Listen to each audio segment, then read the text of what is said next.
Good evening. My name is Susan Stevenson.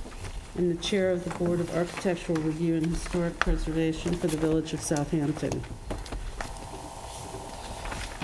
I'd like to open the meeting for tonight, January 13th, 2020. Do I have a motion to open? I move that we open this meeting of the Board of Architectural Review and Historic Preservation on January 13th. Second that. Aye. Aye. Aye. Aye. I could find my papers, it would be helpful.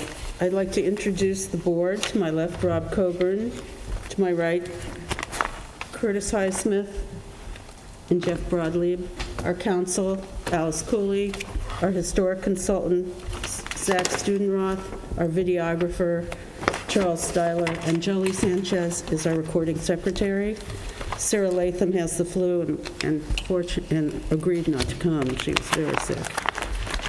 Before we get started, I'd just like to say that we need to treat each other with respect in here, so I hope we'll all be civil to each other. That means those of us up here and those of you out there. With that, let's get started. First, December 9th, 2019, the minutes. Do I have a motion to approve them? I'll make a motion that we approve the minutes from the December 9th meeting.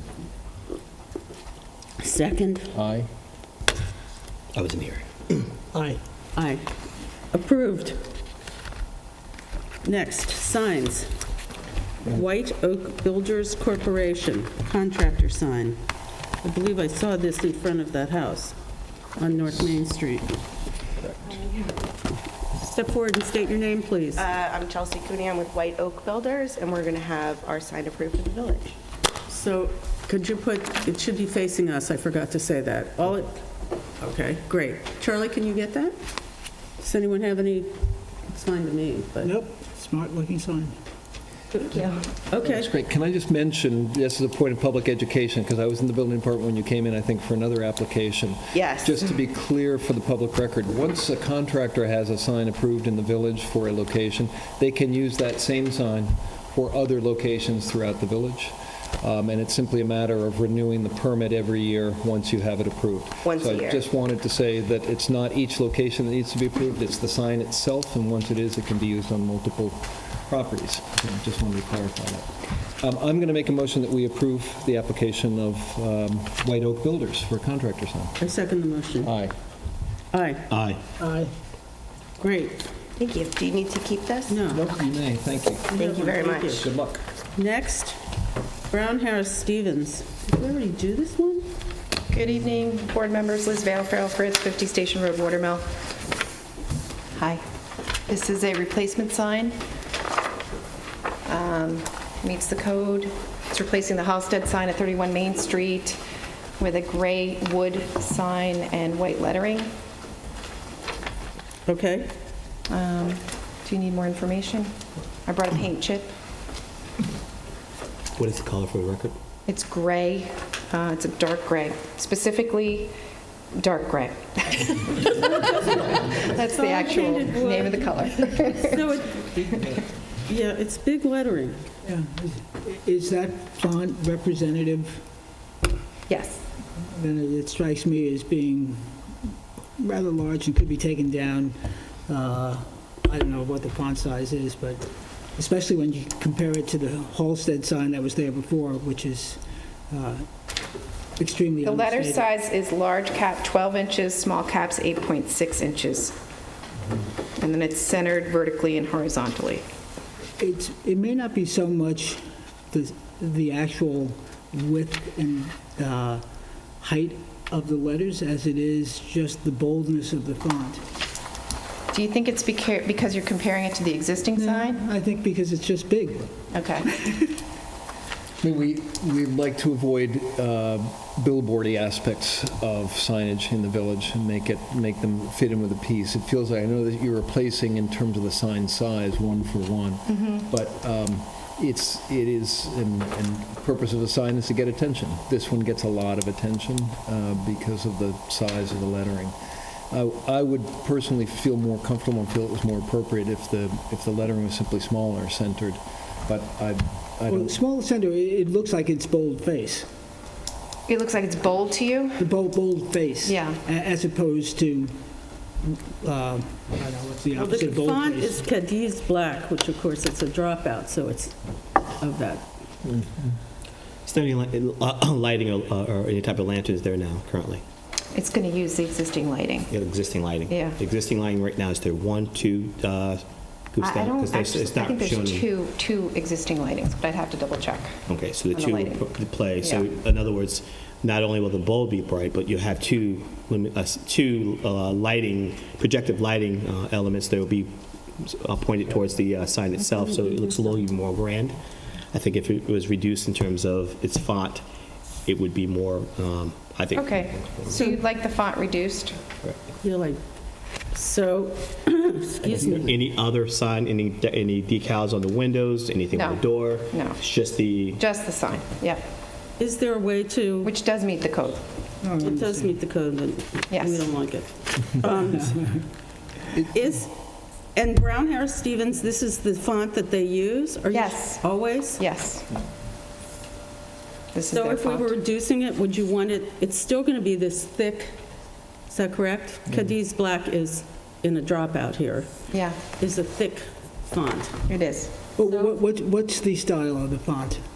Cadiz black, you know, It's fonts are Cadiz, just a dime a dozen. C-A-D-I-Z, Cadiz. And It's the does style. that come in, is it Cadiz, whatever it is, bold, is it light, is it? No, it's not specified, it's just regular Cadiz. It's not bold-faced or anything else. So we'd have to, if you really don't like the size of the lettering, we'd have to reduce it a little bit. So could you bring it, so we might be able to get finished with this if we agreed to like 10-inch small caps and whatever was the appropriate step down of the 8.6? Would that help anyone? Help. I know what you're saying, that Yeah, if we would just reduced it 2 inches, I think that would it would be, be smaller, but it would still be bold. Right. But I actually think it would not overpower the gray sign as much. And I'm actually curious as to whether there's anyone in the audience, a member of the Oh. public, who shares this concern, whether people think we're on base or off base. You're hearing is something up here on the board that maybe it's a pretty strong cup of tea in terms of the size of the lettering. Is there anyone who has a feeling one way or another? Okay. So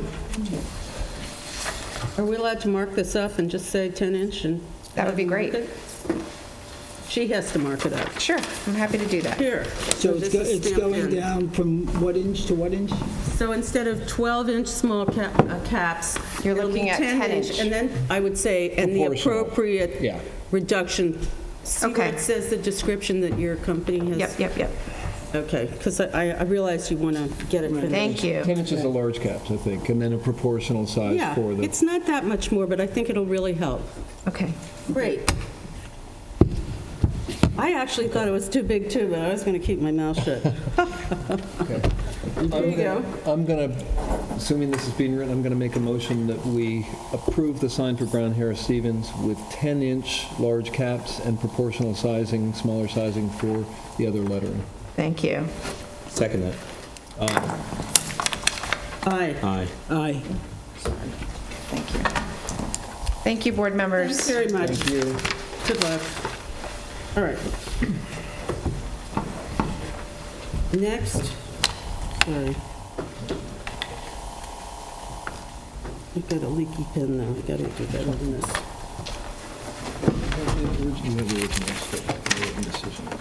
Next, written decisions. Okay. Here you go, Susan. Thank you, sorry. Technical difficulties.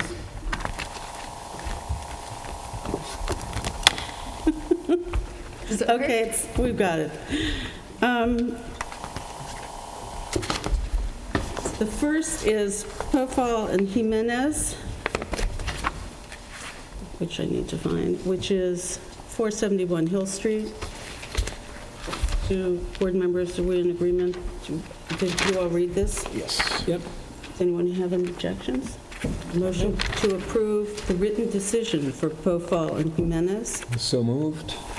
Second. Aye. Aye. Aye. Aye.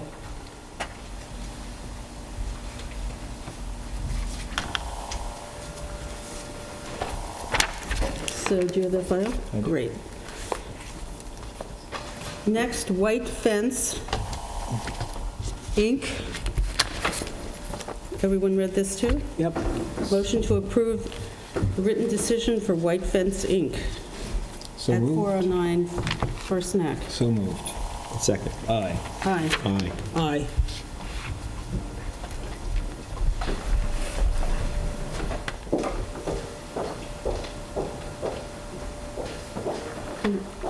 Forgot to sign this. Innovator Properties is the next one. 224 Great Plains Road. I have a motion to approve this written decision. I move that we approve the written decision of council for Innoventor Properties at 224 Great Plains Road. Second. Aye. Aye. Aye. Done. Okay, moving on.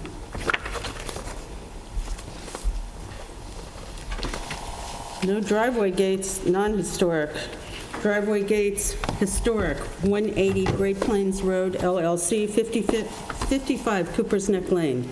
2 sets of driveway gates. Excuse me. Is there anyone here? Oh, please step forward and state your name. And put your... My name is Lyle Pike. I'm here for 180 Great Plains Road LLC. Can you put it facing us? The camera's actually, that's great, thank you. Do you have affidavits? Yes, I do. 2 affidavits for 2 gates.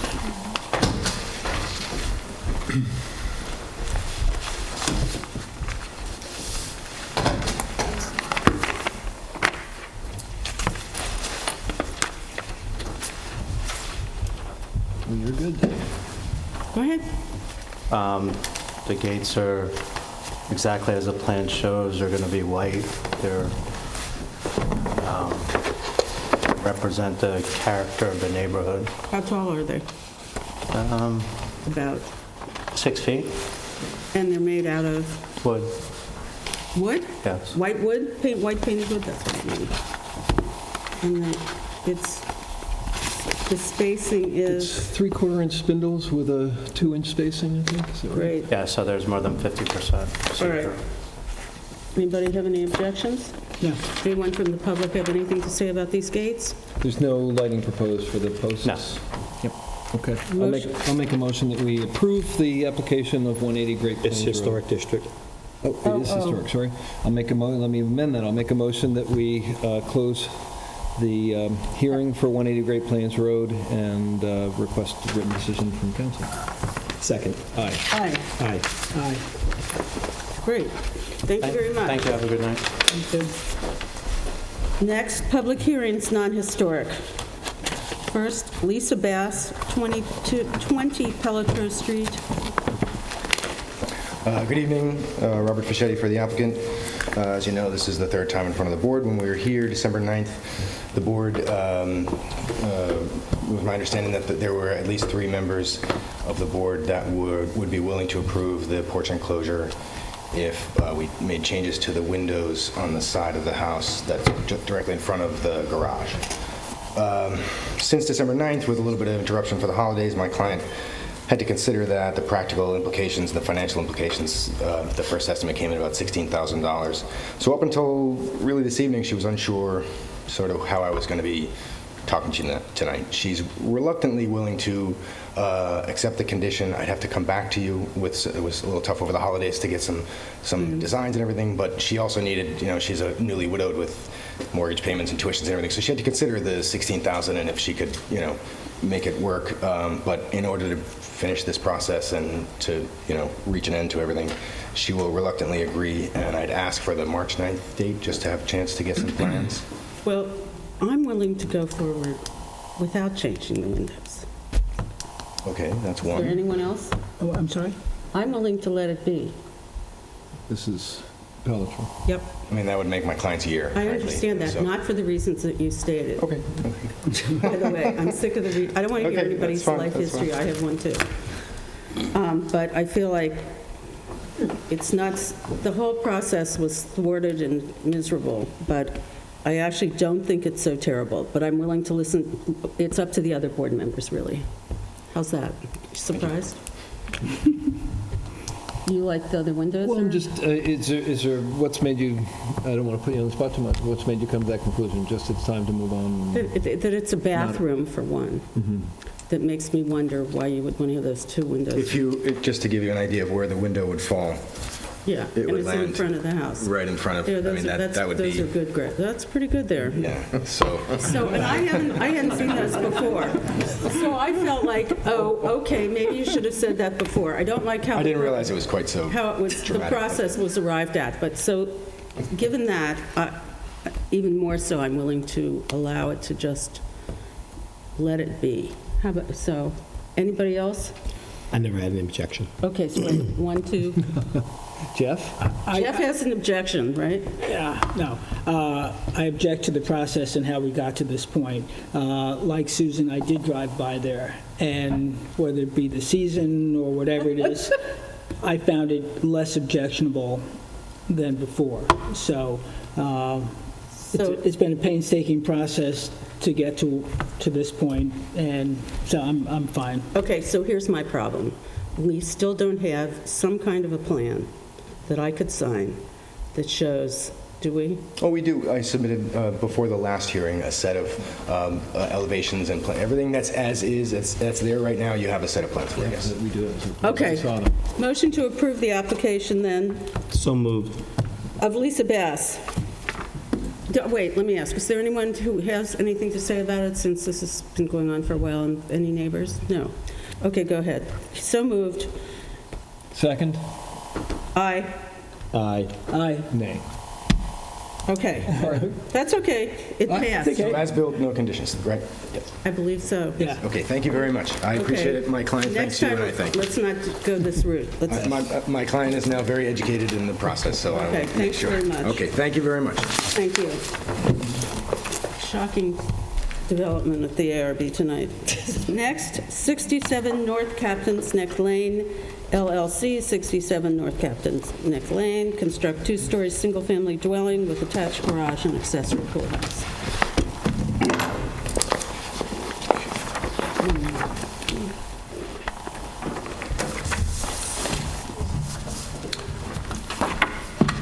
Did we already- Okay, Yeah, and then there was something with the windows?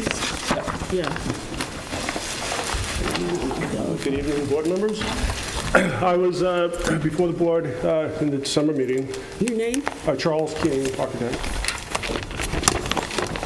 Yes. And the two main objections you had with the design in the first game, which is this one here, we had basically this tower of windows, and you felt that you didn't like the amount of glass. So the suggestion was to take out one of the panes and make it basically a panel. That's the one objection. The second objection you had was the size of this garage window. You felt it was just too big on the front of the house. We were trying to balance it with the other windows, but you said basically, try to reduce it slightly. So we actually did one of a couple of things. We added we did reduce the size of the window. So this has been reduced from the original original design. We also added a roof and some basically panels. And we felt what that would do is, sort of take a lot of the attention away from that window. Before it was basically a two-story front of the garage. The window sort of was in your face. And the third thing we did was we steering away from the black window frames and going more with a white or a light dove color. And we feel that sort of will, sort of reduce the intensity of the windows and take maybe a little contemporary feel out of the window, out of the design. So, pardon me, it looks like you have sort of two options presented there, is that right? We're still sort of appealing to the board. We would like to do this tower of glass. We feel, I also, the developer did give me some interior We don't do renderings, interiors. if you'd like to see them. No, please. Okay. It's really not our purview, and it's just cloud search. The whole purpose is basically to bring light into the stairwell. The house is about 65 feet back from the street line. We do have a whole row of privet and hedges, so it's really not a privacy issue. It's about light. It's about bringing light into the interior of the house. And it's a nice, clean look. So is that on these plans? It is. I gave you both options when I submitted these. Well, that's complicated. All right, I personally, I don't hate the tower of windows as much as I did. It's my first time seeing the application within the confines of the meeting itself. I did look at the pictures, photos, in the file. I will say this: removing the black frame It's definitely great. lightens it. Yeah. Whenever you add any type of, basically it's just outlining whatever you're putting into content. So I think it softens it more. It's not so offensive. Not that it was offensive before, but it was just like right in your eye. So I don't have any issue with the tower window as long as it's not the black frame. Panel, I don't believe you throw panel in there just to try to, but I think that be actually the you change only the style of the panel? house. That would basically be the only panel. I mean, that was a recommendation the last time I was here by the board. But that was when we were putting the panel over We are the tower. showing it, but like I said, we just feel that this design, it's a So little cleaner. Would it be The panel sort of possible breaks to up. all shingle it, get rid of the panel, but leave the roof? There is a roof on, and change the color of the windows? Are those the changes? Well, I don't know why you would put a flat panel as opposed to matching the shingling. Because they had a panel to block off the window, which we don't But they want. can say But they can still They could shingle it, yeah. Yeah. I think it'd be better all shingles, but I don't mind the tower. I don't mind all the windows now because they're not black. Okay. I'm not in love with any of it, but it's all right. So, Charlie, could you go down to the paneled one now? And if that was shingled, It's a big blank. Basically, we carried the frame, the window frame all the way down, so again, it has that vertical. well, that panel is, you just put in a white Yeah, yeah. square. You took out the But window. presumably, if you were to do it, and presumably if you were to do it shingled, it would be down to the There would still foundation. be a window below. It would? still- There's a window underneath the panel. It's, Oh, Yeah. okay, well, just- that's terrible. Yeah. So I like I repeat, I like the tower then. I know it's, I have a feeling we're compromising on the lesser, and please don't take this personally, but I'm sure you will. But it's like choosing between the lesser of two evils, so it's just, from my view. what are a your lot- challenges with the windows? I don't like the floor to the ground to roof line ceilings, windows, tower windows, as you call it, that I've seen in the village. I don't think they're particularly appealing. I don't think they add to the character.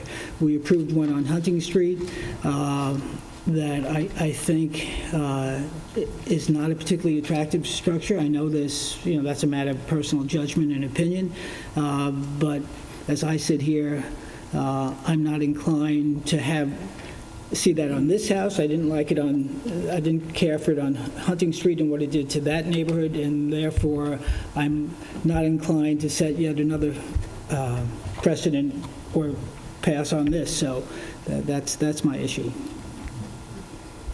Rob? I'm a little bit with Jeff on this. I mean, I think that neighborhood tends to have more modest homes anyway. I don't mind the size and the scale and the massing. I think it's actually pretty pleasing.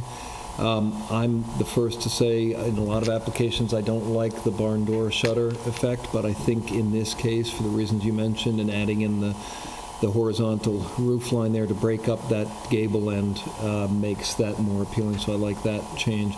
I just, there's something about those window wall towers that not only for this neighborhood, but for any neighborhood in Southampton Village feels corporate to me. It doesn't feel residential. It feels like... I've used that detail in other homes. I feel it works well. We've had a lot of positive response to it. So, opinion, I guess, is opinion. Well, when you say, no, it is some opinion. Our role here is not to enforce a personal opinion, it's to try to step back and to look at what the neighborhood looks like, what is the precedent, what is the context, The code asks us not to have too much similarity or too much dissimilarity.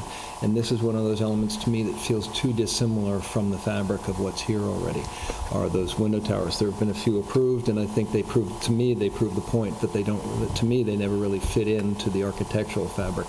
Homeowners may like them, and neighbors may not object, but it's my judgment that it's not compatible. I also agree with Jeff that there's a bit of a false choice to say that it's either the full tower or it's a tower modified by a paneling that doesn't really exist anywhere else in the house. And we're using the word tower. I mean, it's basically just a stairwell. Still, I understand. maybe- It comes across architecturally as a two-story form, relatively narrow, so point well taken. It's not a tower, I get it. It's a gable. But I'm not hearing too much objection from other members of this board. And I do appreciate the changes on the paint color. I think it makes a big difference. Takes away some of that modern edge. And I think that modern edge that was there before, which may not be inappropriate in some cases, but it accentuated again, a slightly non-residential feel to me, a more sort of corporate structure.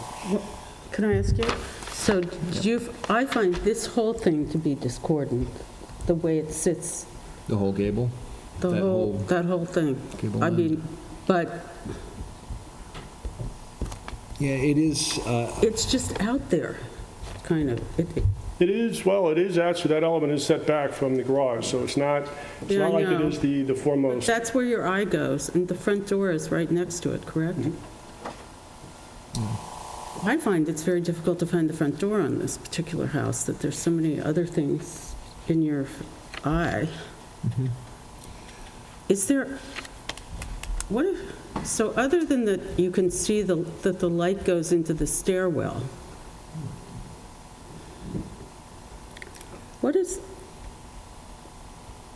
I don't You know, know. not all, I seriously doubt that many, I shouldn't put it that way. I would say that most stairwells are not glass, faced with a glass facade that are open. I think most of us that have stairways in our house, they're internal to the house, or they butt up against an outside wall. And I appreciate the architect and the client's desire to have an open space, but Charles, just let me finish. Charles, let me finish. But it's something that they're choosing to do that it's not typical of most houses. It's not something that I feel, in my judgment, Rob, I like the way you put it, it looks corporate. I mean, I'm used to going to corporate buildings that have exposed stairwells and light coming in because they're industrial buildings. Whether you agree with that or not, it's a choice. So there's a choice to have a glassed and lit stairwell. There's a choice to have it walled off. And perhaps it's walled off, perhaps it's not a tower. And yes, it is a tower. You said it's a glass tower. So it is a glass tower. Take off the glass, it's a tower.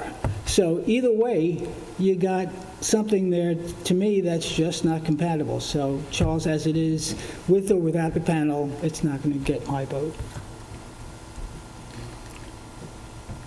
Get rid of the panel, first of all. I don't think anyone on this board would Right. agree for any, to use a panel element to try to, Hide.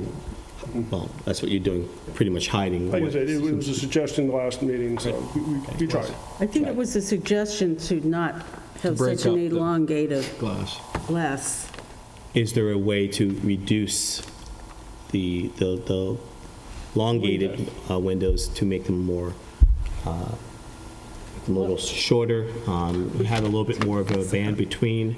I'm trying to figure out a way to soften what you consider to be non-residential and classifying as commercial.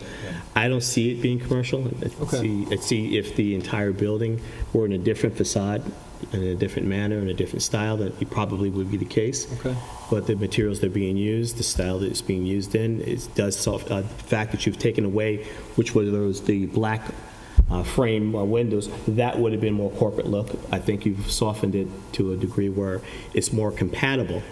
And I'm judging this based on compatibility of a community. I don't think it rises to a level where it's non-compatible and it hinders the community in any way. Do you have any suggestions about reworking that? Does it, I mean, I know that we suggested covering up the lower portion there, the lower third, is that correct? The third. I've used this detail actually within the last 4 months on probably three other homes. In Here the in the village of village? Southampton? Not in the village, two Okay, in well, here we Southampton are. and Quogue. So, My point is, it's an element that it seems like it works well. It works well in the homes that we built already. right, but we have like a, I know, I understand. I'm just saying our it's whole not- job is to So deal with the village The of stairway Southampton. goes up to how many platforms? Is it the one platform? It basically goes, one intermediate, then up to the Yeah, second to floor, se- and same. So the intermediate, you're going to see a portion of the, whatever that The intermediate. platform will float, basically float, and the glass runs past it. So if they were to put just a band Monotonous. where the platform is, to hide the platform, to break up some of the repetitious, I mentioned the last time, not a panel, but just a break and maybe shingle that portion of it. It'll be a bit of a Just a very break. thin band. Here's, And why is the window underneath? Yeah, The Again, last, well, the final. because the stair continues to the basement, so again, it's just, Well, that well, could to go. Jeff's point, I don't know how many people live in houses that have natural light for a stairway. I'm wondering, the reason I focus on this is, I'm wondering whether getting rid of that last bottom bit and letting those windows float, letting the 3 full sets of windows float without a window underneath might address the concern as well. Might make it feel, it still is going to be a strong element. It's still a lot of light into the main form of the stairwell, but might eliminate some of the way that wall of glass comes down to the ground in either configuration, but particularly the open configuration, is part of what makes it feel slightly non-residential. Yeah, So I'm wondering if that's a possible solution, is just getting rid of that bottom I sort of think half that's course. helpful. Is that something that would be, do you think? if I can leave here with an approval tonight, we'll agree to it. Is there any public comment on this application? Anyone weigh in? Any thoughts? To your point about not being able to discern the door, the front door, why not have the paneling, the shingling, going up to equal to the top of the door? so you take the lower third, the basement window and Because the if you just cover the basement window, it's, Then it's, pun intended, it's window dressing. Well, again, it's or get a smaller it's all about window. light. It's all about Here. light into the stairwell. But again, that's a choice, an architectural choice. It's also a client choice. Doesn't have to be done, so I appreciate that you want to do it, It's out. but it's Yeah. not something that I Oh, this is the problem, the can whole support. thing. No?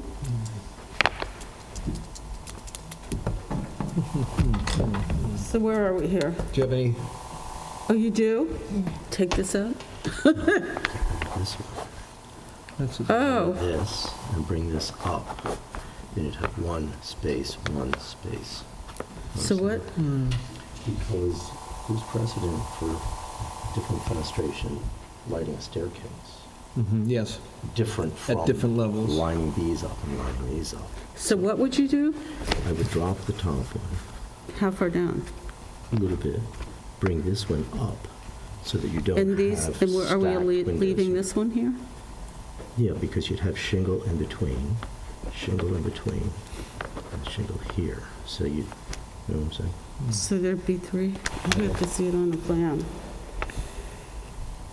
So he would, Well, I appreciate you coming back with great ideas.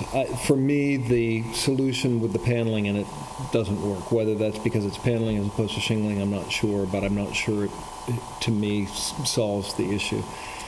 I heard where Curtis was going, and I agree with a lot of what you said, which is that while there may be questions about compatibility, does it really rise to the level of being so incompatible that it's objectionable? But so I'm coming close to saying I'm comfortable. I think I would be most comfortable if we got rid of bottom. that lower section of windows and let the rest of those 3 sections float. That would reduce, the, Yes. Some of the And the verticality. panel is and- nothing panel. right. Is that an acceptable solution? I would agree with that. Jeff, does that help or not help, or you? No, I offered my solution, and if Charles wants to go with that, fine, and if you guys are up for it, fine, but if not, no, my vote will still be a no. I think the house would be more appealing and compatible if, in fact, the shingling was up to the height of the door. I think then the door would be more discernible and the windows would be less prominent. So that being said, that's where I'm at. And help us just remind for the record, what, and it shows a little bit in the pictures, can you just describe the depth as you go across the facade? Maybe you can show it on the Setback first floor plan. of the forms. Let's see, I do have a floor plan here. Okay. So, garage element is here. You come back about 10 feet, and then we have basically this is right here. The front door then steps back, and then this element comes back out. And that step back on the door, is it 4.9, is that right? Just under 5 feet, Yes. stepping back to the door, and then coming out, it looks like about 8 feet, roughly 8 feet to the first floor master. I do think, Jeff, in practice, some of that shadowing from that setback of the front door will help actually call it out. Even though it obscures it, it differentiates it. I'm willing to make a motion to approve the plans as amended, not with the paneling, but with the remaining stairwell windows, but removal of the half-course or so windows at the very bottom of the stairwell. You would have to mark up the plans. Yeah, you're an architect, yes. So subject to you marking them up, but is that a motion that would get a second in support? I would second it. The question is, will you have the support? I'm not sure. I'm uncomfortable. Isn't there any other way to stop this from being so incredibly obtrusive? Here's my problem. You have all these windows, and then you have kind of a dinky front door situation set back. I'm not sure it's dinky with the side lights there. I think it'll read. And I've been past some of these where I know it's just not my preference to have the stairwell like showing. I guess I could say yes, but reluctantly. Okay, motion to approve you're going to have to mark this up. Sure. Do you want to bring it in tomorrow, or I can do it bring right it in now? tomorrow. Go in the hallway I with can these just do it all plans? right now. Why don't you do it in the hallway now? Can we adjourn this to bring it up later, just to make sure that the marks are correct? Sure. Can we suspend this for now Okay, during this motion to meeting? adjourn the application of 67 North Momentarily. Yeah. Captain Neck Lane LLC for a markup of the plans to be recalled later in the meeting. Second it. Aye. Aye. Aye. Okay, coming back. Next, 27 Post Lane LLC. There's a letter requesting an adjournment to 1/27/2020 in the file. So I'll make a motion that, So it says. is there anyone here to discuss that file? No, they just. I'll make a motion that we accept the applicant's request to adjourn 27 Post Lane until January 27th, 2020. I'll second that. Aye. Aye. Aye. Aye. Next, Neil and Sarita Jairath, 72 David White's Lane, construct two-story single-family dwelling with attached garage. Come back. You're done? No, come back. Oh, you're back on this one? Yeah. Okay. Wow, long time no see, okay. Open up on the first one. Just moving ahead. You're a good sport, Charles. Okay. I'm the agent for the owner of the home. Ms. Anthony Porco, Rosewood Developers. Yes. And those affidavits? Yes, affidavits.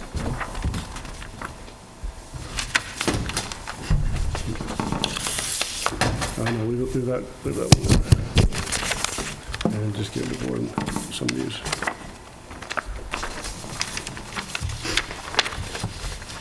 Is this it? Are there small plans? Oh, there are some, lots of plans. 6 North. I know, get the other copies. These are all the same. Okay, we have the Which is within the landscaping. Back, you want one? There you go, Alice. Thank you.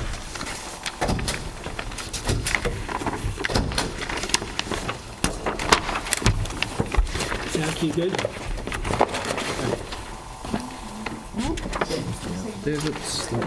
Same project. Here. What are you putting in new, different plans? No, we put in landscape drawings. Oh, okay, thank you. Great.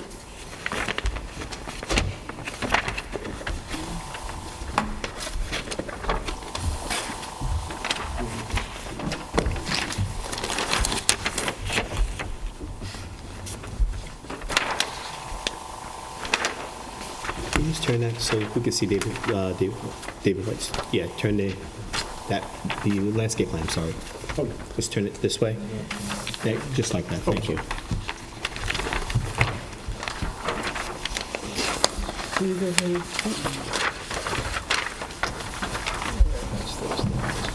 Oh, my goodness. There you go. All right.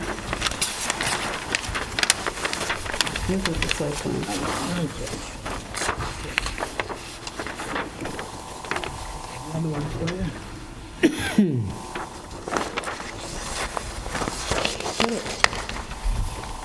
Okay.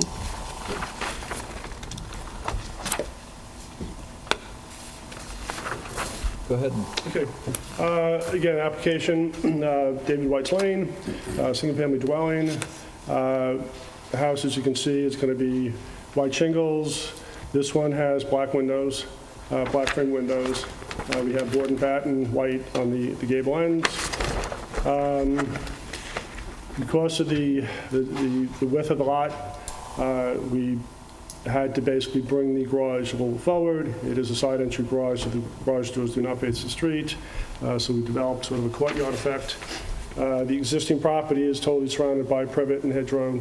That's why we do have the one rendering, in a sense, showing what the house would appear from the street. It will be well blocked from the street.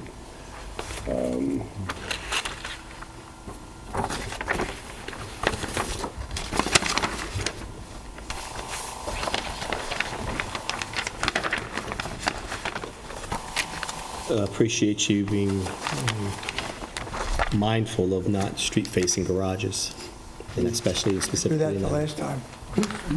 A lot of people don't learn from Live and learn. Yeah, good, that's nice. Yeah, and came out with a good house, too. All right, it's okay, this looks okay with me. What's the little porch in the back there? What's the material on the garage doors? transparent. What's the material on the garage It doors? would be glass and aluminum. Well, that's okay if it shows. I think that's actually pretty good. Glass would be opaque. You wouldn't be able to obviously Yeah, see yeah. through No, it. it's but- actually, But it looks more residential. What's nice about this property is if you drive by it, it's very heavily guarded by mature trees. Obviously, there's an existing house there. Probably been there for like 35 years. What? Very mature landscaping on both sides. What's the roofing? Asphalt? That's going to be asphalt black. Black? Black. But charcoal. Charcoal. Good, charcoal. Charcoal. I like that. it's a narrow lot, and you do have a Yeah. rear deck. What's with the rear deck? What does that look onto? That's off the... That's off the master bedroom. We have a second floor deck. Yeah. and What's who the lives line of next sight? door? What's the line of sight to the neighbor? It's tight. You can't, with those mature trees, those trees are like 30 feet high. You can't even see the deck from the That's what I neighbors. was asking for the other thing. Oh, okay, sorry. It's totally blocked. You're only up about, Yeah, well, if a big wind comes by, it might not be. How close is the next house over there? It's right next door. Right next But it door. would have to be a pretty strong wind. There are a ton of trees on that property. How big is the deck? what's the size of that, Charles? Deck. 15 by The deck 12? is, Not very big. the deck, I believe, is 12 by 15. Oh, that's big. 12 by 15, Off the 15 wide. bedroom. Basically, it is the width of the master bedroom. but on this it doesn't show as 12 by 15. Isn't that kind of deck? Yeah. The reason we're doing is to have it enclosed But on this, which you might want to is move. that a stairway? Where's the deck? Oh, sorry. The client did request a sort of a large covered area below, so, you know, sort Barbecue. of two purposes. One obviously, Sun. Yeah. Yeah. So this says,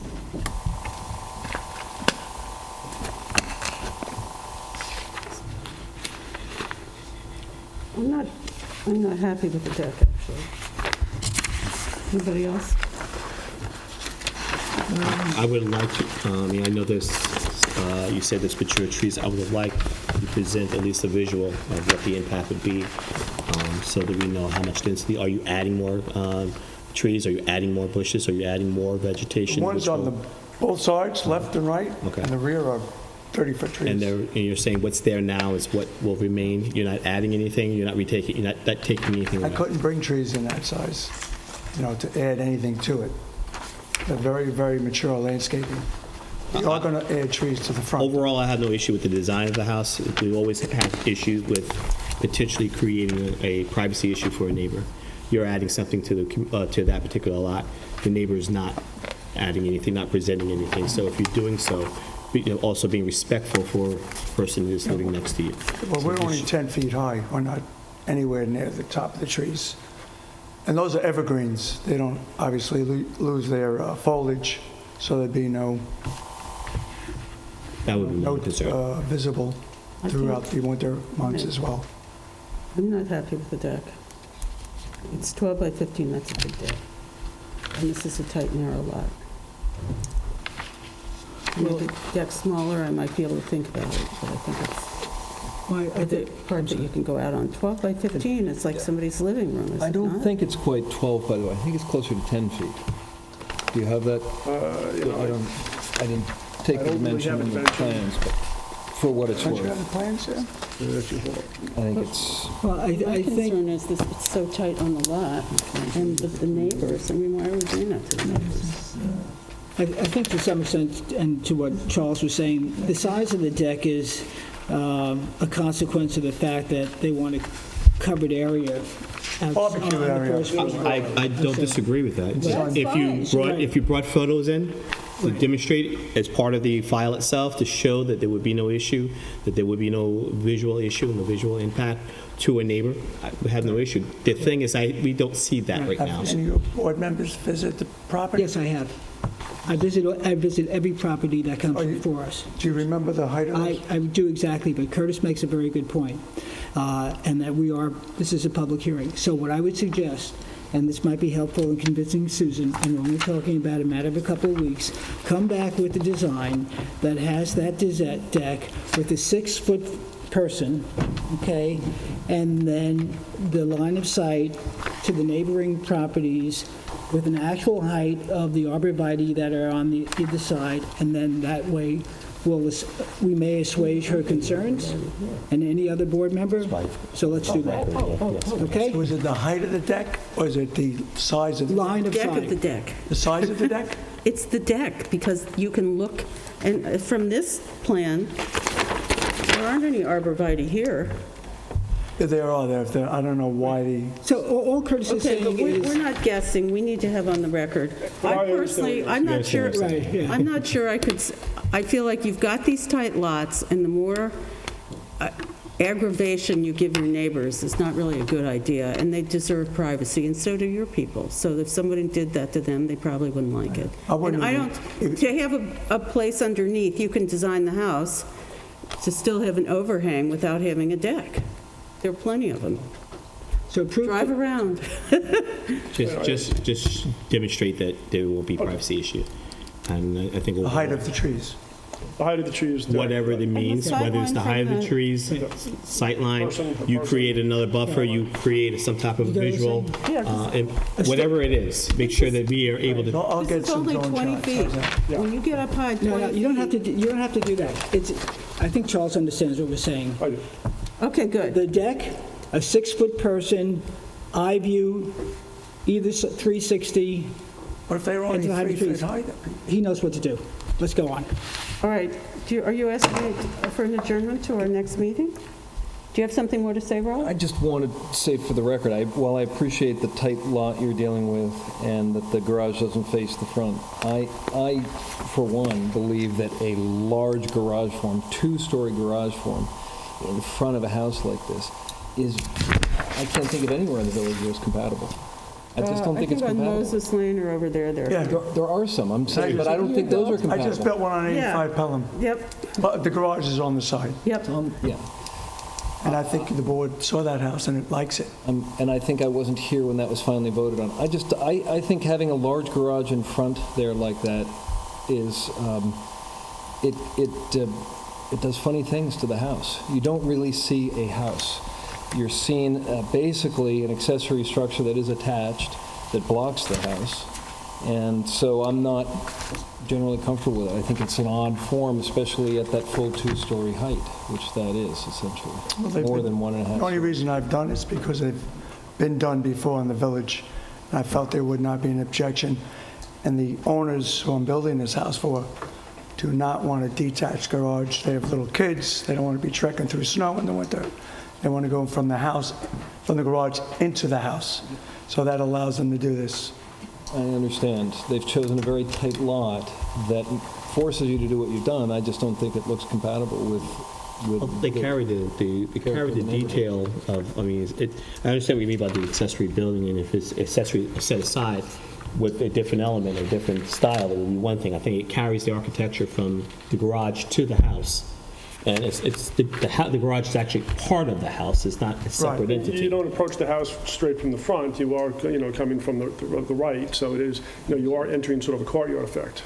I don't, I I wanted to state for the record that I'm not Okay. comfortable with the design. don't love that, but I could live with it. But the deck is another matter. Okay, so we'll fix that. We'll get some All right, visuals. let's see what happens next time. You're asking for an adjournment then? Yeah, yes. Motion? So you want us to correct the deck, or show proof of, We can't tell you what to do. Make sure the file's complete, so we acknowledge that we've not only addressed it, but you've supplied information for okay, us. I to- appreciate your time. So I'll make a motion that we accept the applicant's request to adjourn this application at 72 David White's Lane for our next meeting. Second? Aye. Aye. Thank you, good night. Okay, see you next time. Next, 300 Murray Place LLC. Can I get stamped plans back? Are there stamp plans? Whoops, sorry, that would be me. Yeah, I think it's okay. Are those stamped? You can keep those. Do you have a stamped one? I do. I mean, we have three in the Send it. file, you don't need all three. How many do we have? There's one. I need one more I don't need stamped elevation of the house without foliage. Is that it? Sorry. Hi. Hi, good evening. Good evening. My name is Matthias Turner. I'm here for 300 Murray Place LLC. I have the affidavit for the posting And the mailing? and the mailing Okay, and a stamped by the post office, a stamped list of the yeah. receiver. And I would kindly ask the board to adjourn the review until the next meeting on the 27th. We are reviewing the third floor. There are some calculation issues which we need to resolve. Right. I was involved in that. Okay. I'm not your friend, I guess. Motion Oh, that's, to accept the applicant's request for an adjournment until our next meeting. So moved. Second? Aye. Aye. Aye. Thank you very much. See you Wonderful. next time. yeah, thank you so much. Next, number 6, Craig J. Goldberg, 258 Toilsome Lane, construct two-story single-family dwelling with attached garage and accessory pool house. Just a second. Oh, wait, we have to wait. Here's that. Is this the one that's coming back? Oh, you want to go back now? We just need to get them in the right plans to modify. You want me to drop you back tomorrow? Well, if you, Well, you want your approval today. If you want your approval, you could- you just see the date on the...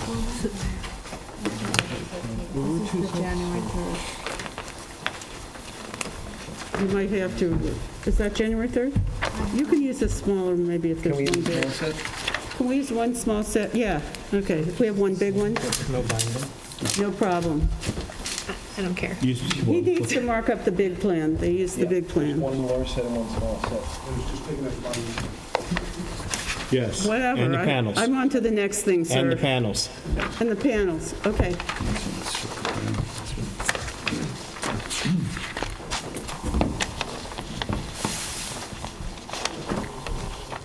Okay, sorry that's so much work. I really am.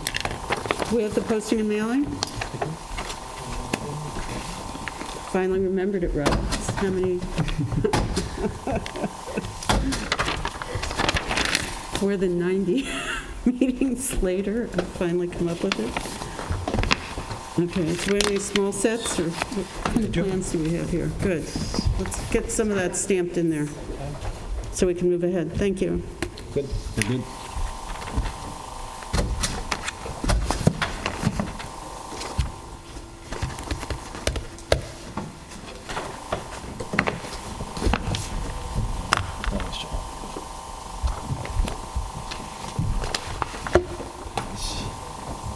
Goes down, maybe too many. I've got one for you. Oh, here's more. That's too many. Well, we can give Well, one to, give one we to- give one to Alice and one to One to, Mr. Zach. Just stamped ones here. okay, good, thank There we you. go. Here, Alice. Good work. There we go. Okay. And I got one extra one. You guys need one? We've got two right here. I hope you're familiar with it. Okay. Okay. For the record, I'm Stuart Diston, Austin Patterson Diston Architects, and with me is my associate, Tim Ganettis.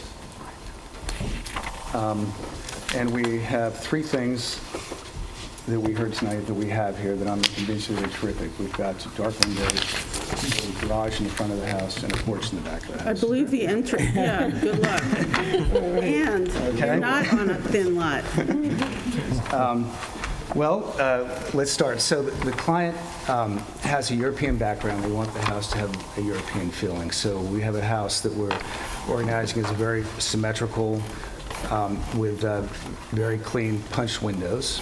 We want the windows to appear simple and clean. A black sash, to me, makes the mullions disappear. It makes them simple in that respect. The property line on the street, on Toilsome Road, is raked going north from west to east, which leaves a large triangle in front of the lot, and to us, a very logical place to put the garage, which we designed as an old pavilion that's only 17 feet high. It's a two-car garage, and it's separated by a breezeway connector from the house that allows the proportions of the house to read around it. And then the next issue is the back of the house, the porch, the second-floor porch, is approximately about 48 feet from each property line, and they plan on and are more than happy to do as much screening as required to make sure that there's no sight lines Yeah, it's basically supposed to be. Right, from yeah, neighbors. yeah. Concerns on porches, just so you know, and for the public watching, is a privacy issue, and it can be a noise issue. And for that reason, one of the things typically this board has done with respect to porches is to try to confine access to them to maybe one room, or have individual porches. This looks like it has, I'm going to say, relatively public access from two bedrooms. From the master bathroom and from her photography study. That's it. None from the master bedroom, and none from maybe It's one like two secondary bedrooms, right? bedroom? Yeah. Yeah, I may have been, need correction. There may be one Okay. bedroom, a secondary bedroom. All right. Is an access from the bathroom? Yes. Went out there in the bathroom.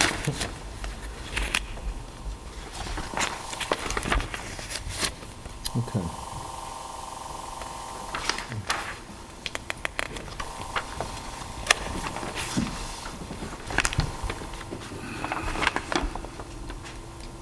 Is that transom so above the garage doors?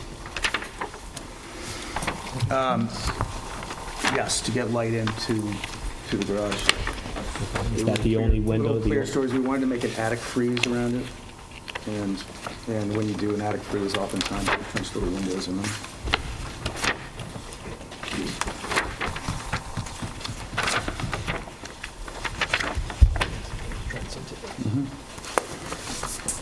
How come the roof is so shallow looking?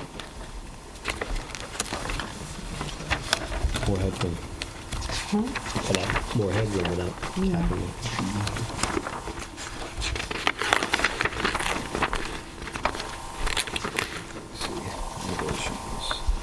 Is there a third floor? Is this a two-story or three-story house? Two stories. You have these dormers up on the third floor? It's just for aesthetics. Yeah. I mean, the attic height was like 5 feet. About, The attic It's was not a little very- higher. There were going to be collar ties installed below the Mechanicals and mechanicals and possibly some storage. So there's a lot that I like about this house. The materials are fine. I'm not generally a fan of casement windows set into a more traditional sort of colonial form, but I think this works well for some reason to me. It seems, and there are a couple of examples in the neighborhood of casement windows set into traditional forms, and I like the chimneys and the symmetry. But you know where I'm going here, which is that garage changes the symmetry. You put a beautifully symmetric house with a sort of squat With a blob. garage that, that compromises it. And so that is challenging to me.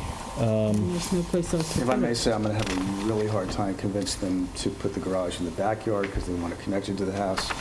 The layout of the house, I know you're not concerned with the interior, but it's enveloped suite of rooms. But sir, there is a Pushing the house garage there into with the a body of the garage. house is going to totally It's distort. not So, impossible. Can I explain the process? Because maybe it's my frustration in trying to be gentle. Our issue is not how difficult or not it is for your client to accept or for you to reconcile the differences. I appreciate the work you do, but when you throw a challenge like that to us, it's counter to the purpose of the board and the charter that we serve. So I appreciate the issues that you will have with your client. Your client is also asking this community to build a house that's respectful of the community. So it's a bit of a compromise, so let's work that way, okay?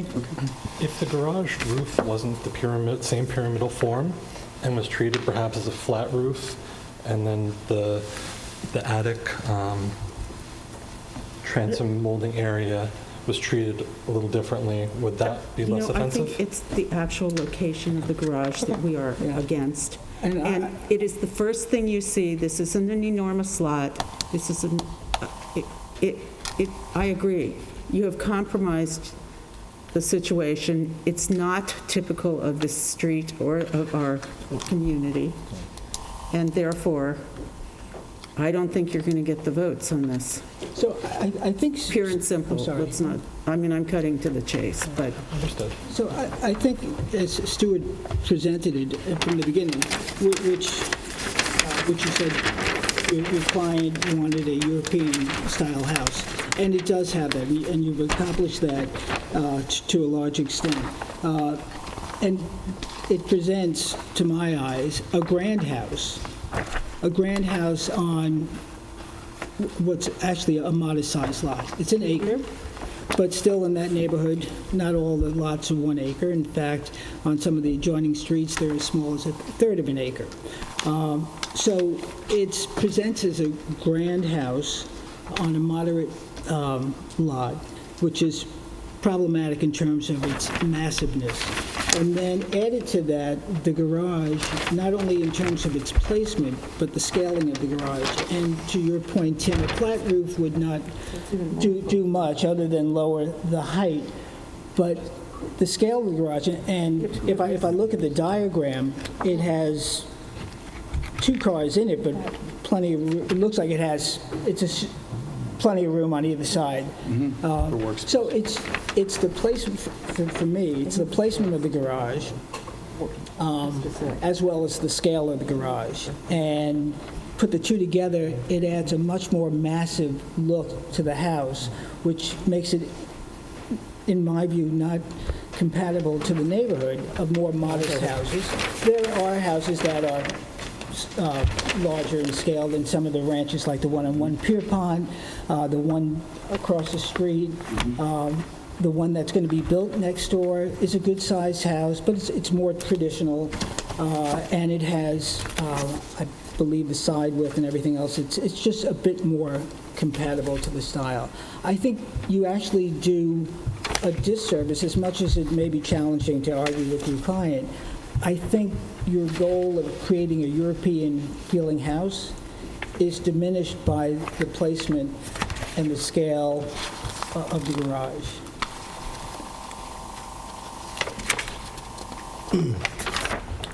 The garage looks like an afterthought. It's like you designed the house, you designed it to the specifications of the client, and then, oh, by the way, we have to put a garage in. It was just placed there. And the only location you thought would be best suited for the particular lot. It's a great location on the rake lot. What I'm saying is that, for that reason, don't like comparing applications, but in a prior, the reason why I said what I said in the prior application, how the garage was designed in a manner of, that duplicated or continued. It was a continuation of the house, where it looked like it purposed itself in its position as well as its style to mimic the house and blend. Whereas this looks like it's an afterthought. You designed a beautiful home, then you threw a garage in there. So I think that's where I have a problem, because it wasn't really, the design of the garage wasn't put in, was not created in a manner that actually marries the house. If that makes any sense. What's the square footage of the garage? I'm having trouble finding it. It's about 20, what is it, That's 20? the 630.22 square feet. And there's a glass connector that, I mean, really, frankly, I can't go there. The glass connector in the garage. And if you look at a site plan, there's got to be a way to do this better. There's a big there's room back there, so you move it forward. I know what you're saying, they want to get, I had 4 children, and we had to get out of the car and go in the house, so it's not a huge human problem. But there's just something wrong with this. I don't think you have I think it needs to be reconfigured. But I just add to Curtis's point, we recently approved the house next door, which, like I said, is far more traditional in its design. But even so, to Curtis's point about marrying the garage, in that particular house, the garage is married to the house, and it's also about 400 square feet versus 600 and some odd square feet. I don't know if you can see it on this diagram, but yeah. So anyway, that's just supporting we've got a Curtis's house in point. Halsey Neck where the garage is completely buried inside the house. Well, Halsey Neck, and how big a lot is that? It's 3.5 acres. Well, there you go. No, the garage is buried inside the house, as you're pointing out. Oh, okay, I'm sorry. I thought you were saying it was separate. Okay. Yeah. So, I think we're all saying the same thing. yeah, I hear you. okay. I do think you have to, you're not going to get the votes tonight. You're not going to get the votes on this particular scheme. There's a lot I really like about this house. It's a really nice job in the design. It's just, Is everything else copacetic? Well, And then, don't commit until you see what's going on. aside from That's a that, Mrs. mistake. Lincoln, is everything else You're okay? jumping into the pit. Don't do that. what you presented tonight, the only thing that sticks out to me is the garage. And it just, as Curtis said it best, you designed a beautiful house and then stuck something in front that doesn't relate and connect. And There's something about the house that it's marrying colonial, traditional to a little bit of non-traditional, using the window casings, using the cable wiring deck, and you're trying to marry the two. I think you did a good job in doing so. A lot of people would take the dormers on the roof and expand it to make the house even more broad and grand. You didn't do that. You were really contained, and you were really reserved in not making the house look as grand as it could on the size lot that you have. That garage just it vetoed everything that you did. Okay. Would you like, is there any public comment? Oh, I think you two have to sit down in order for the public to comment. Thank you. Stay tuned. Hi. My name's Andy Newman. I live at 101 I'm sorry, Hunting Andy, you Street. didn't catch your last name? Newman, N-E-W-M-A-N, And you live at, 101 Hunting Street. We're Yes. directly behind this house. The only concern that we had was the pool equipment. It's located right next to the pool house. And to minimize the noise, we would ask that it be put in a basement in the pool house like we did and like our neighbors. is that possible? Okay, so when you're, Work something out. That's great. Okay. And I don't know, I was just looking at the survey here. It looked like the garage was left off the lot coverage. I don't know if that makes a difference or not. but- They're allowed a if certain it's amount. detached, although they have a glass connector, Okay. there's a lot of questions. Otherwise, So we- I don't know what the rule is on that, but the glass connector. Otherwise, we have no comments. I've met our neighbor once. He's a very nice guy. Is it the same neighbor? It's the same guy? Yeah, it's the same. Okay, because he was having a fit about the one next door to him, but that one got redone and got reduced in size, and the garage went to the other side, so he got a pretty good deal. All right, Okay, thank you very much. Thanks. so are you, sorry.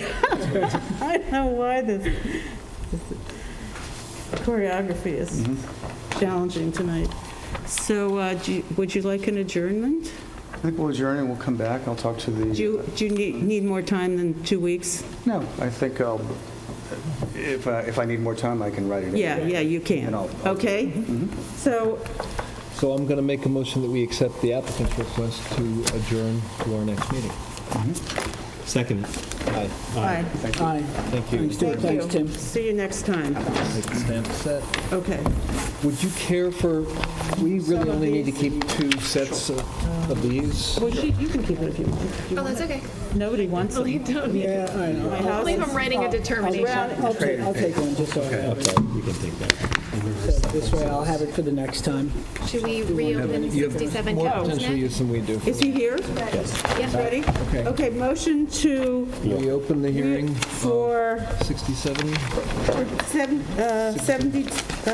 67 North Captain's Neck Lane LLC, 67 North Captain's Neck So Lane. moved. Second? Aye.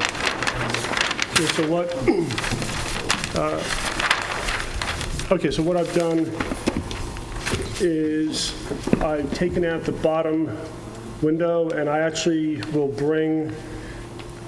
make this second row of windows smaller, so the shingling will come up to the platform, just at the level of the platform of the stairs. So there will not be any glass below the landing, the intermediate landing. How about getting rid of that paneling on that thing?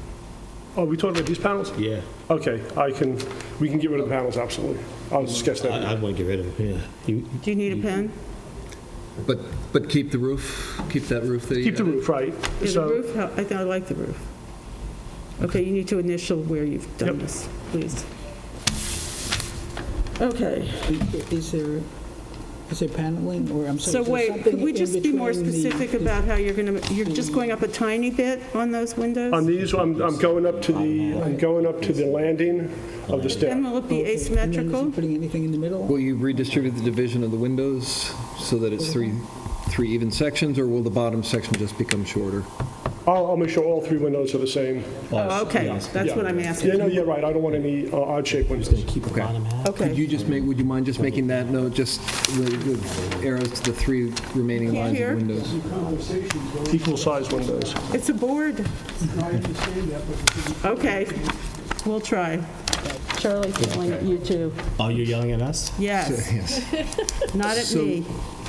I'm going to make a motion that we approve the application for 67 North Captain's Neck Lane with the following revisions. The removal of the barn door shutters on the garage gable, and then with respect to the stairwell, the removal of the lower section of windows, the half section of windows, replacing that with shingling up to the platform level, and then a redistribution so that the 3 remaining rows of windows above that are equal in height. Great. Right? Thank you. Okay. You think you could write that on there somewhere? Equal windows, Oh, okay, yeah, great. yeah. Aye. Aye. Aye. Aye. Great. We're done. Thank you very much. Have a great night. Thank you. Next, the next, Thomas and Meredith Joy, 765 Hill Street, is adjourned till 1/27/2020. Number 2, Lifton, this is public hearings historic. Lifton Green LLC, 270 Ox Pasture Road. There is a letter requesting an adjournment to 1/27/20. How many adjournments? Oh, so, yeah, I was gonna say- It's been adjourned and adjourned. There was a change in their council. But this is a carry adjournment, right? So Yeah, this- we already approved this adjournment. Oh, okay, but it's on our agenda. Okay, so we've approved this. Next is BLC Hillside Investments LLC, 132 South Main Street. Reconstruct pool house and move and modify existing barn. The pool house wasn't on this, was it? Right, I think at the last meeting, we withdrew the pool house part of the application. Yep. Based on the decision of the zoning board of appeals. I'm also going to hand up to the board a copy of the existing and proposed surveys for the property. Do you know what surveys were used for the planning board? I have a copy of that as well. Would you like that one also? Does it show the lot line that is now being? It does. Because before we get started, when we agreed to allow the expansion of the house to the back, to the east, we were not aware that there was going to be a change of 20,000 square feet in the yard, in the backyard. Right, but both lots are conforming pursuant to zoning. That lot line modification was approved by Not when, the it planning was board. not known to this board. I understand that, but understand that the lots still meet zoning. And That's that fine. the additions Could I that were- finish speaking? Sure. So the fact that now you have an enlarged house, which we agreed to, in a contributing structure in the historic district, and suddenly the yard has been made, the lot line from when it was divided in 2007 is completely different from what you got from the planning board by 20,000 square feet.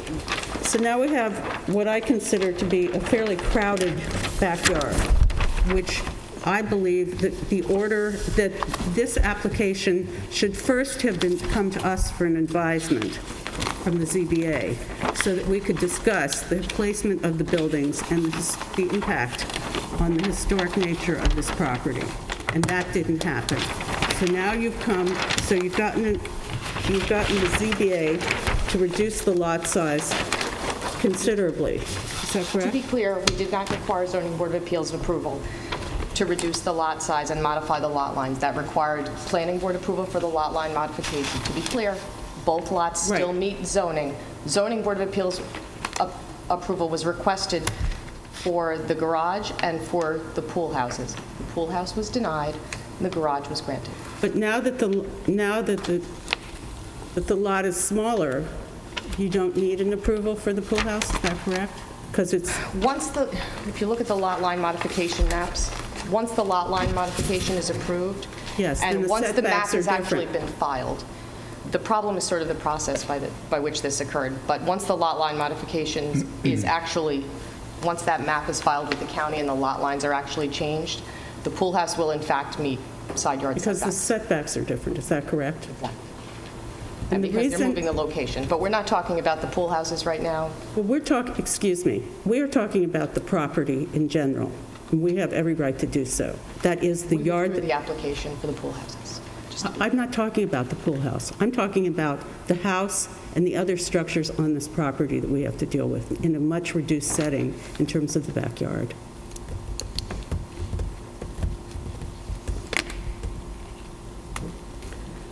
That being said, continue.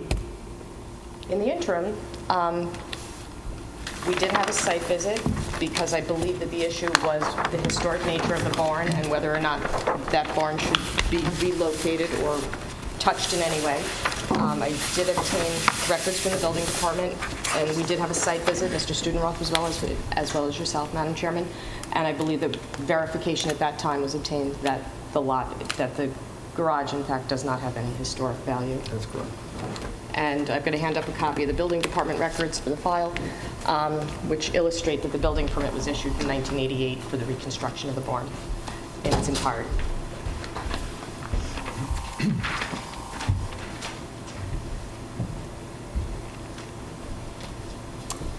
And I know there were some requested redesign elements, and I do have with me Ray Booth from McAlpine Ray Booth from Architecture. McAlpine. And he'll go over those design elements with you. In your packets, if you're ready to discuss that, we put the previous application, which is labeled A, and then a second, which is B, which are the changes architecturally that you had requested, just for clarity Do we have any? on the small sheets. Are these all put together? They are, so they're stapled. We had also talked about a rendered landscape plan, just to try and understand the context in which we are. Is there just one of these? There were 5. They all have them. They have them. They have them, okay. Here somewhere.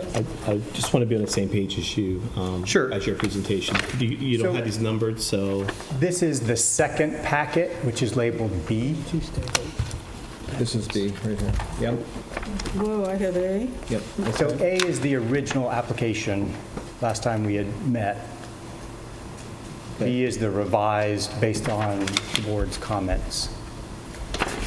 And I was going to direct you to the elevations, in that the comments were made that the barn that's existing presently had a gabled structure. We had a shed roof off of the barn. So we actually changed from the shed roof to the gabled end, which is... Can you just point there? Because, Yes, sir. And So- Charlie, can you please just...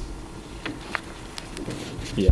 So in the south elevation, we had a shed dormer, and the board felt like the gabled end was more historically correct for a barn, not that this is a historic barn, but just trying to be respectful of what might have been. So we changed that to a gabled end on both the south and the north elevation of that. There was also a comment about the corner windows. There was some concern in the stairwell. So we eliminated the corner windows. You can see that on the side elevations as well as on that front elevation. There's a stairway that goes up to the second floor of this, what you're now calling the garage, but has been called the barn until now. What goes on up there? It's a wide open space up above, a loft space that exists presently and needs a stair to get to it. It exists now? It exists now, yes, ma'am. It's a whole Okay. divided. There's no floor there now. There would be a floor. There is a floor Floor is a there. floor. Yes, sir. When we went there? We didn't go upstairs. I don't remember going didn't go upstairs. I upstairs. think we just, But, so it was But just it's completely through the open. stairwell that I could see the roof Yes. frame? Yes, sir. Not, we didn't penetrate inside the building. Okay. I'm sorry, I don't understand. Well, I mean, We went- I we made remember a site looking at visit. the structure of the roof from the main floor. So I'm trying to orient myself as to where I was that I could see the structural frame of the roof. There's an existing stair So it was in a there. stairwell that Yes, we sir. were looking at. Was to the back and then the Yeah. back right? In the when back you go corner. into Just the- inside to the left. Correct. right, just So there's a floor there now. This is really only a one-story building. I mean, it's a You're up high- in the gabled end, yes, It's a sir. high ridge plate Yeah, there, but it's still a one-story.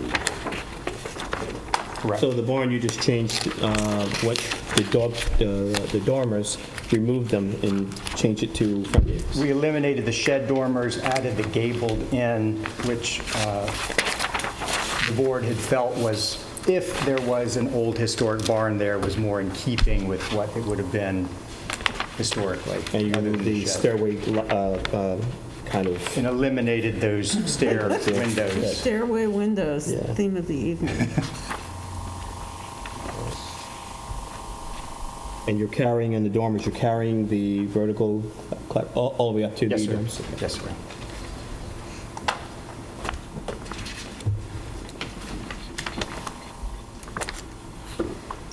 You have the site plans, there's one more check. Where's that one? I think reducing the windows would be good. And we also changed from, I'm sorry to interrupt, casement windows to a double hung, which matched the house. We felt better.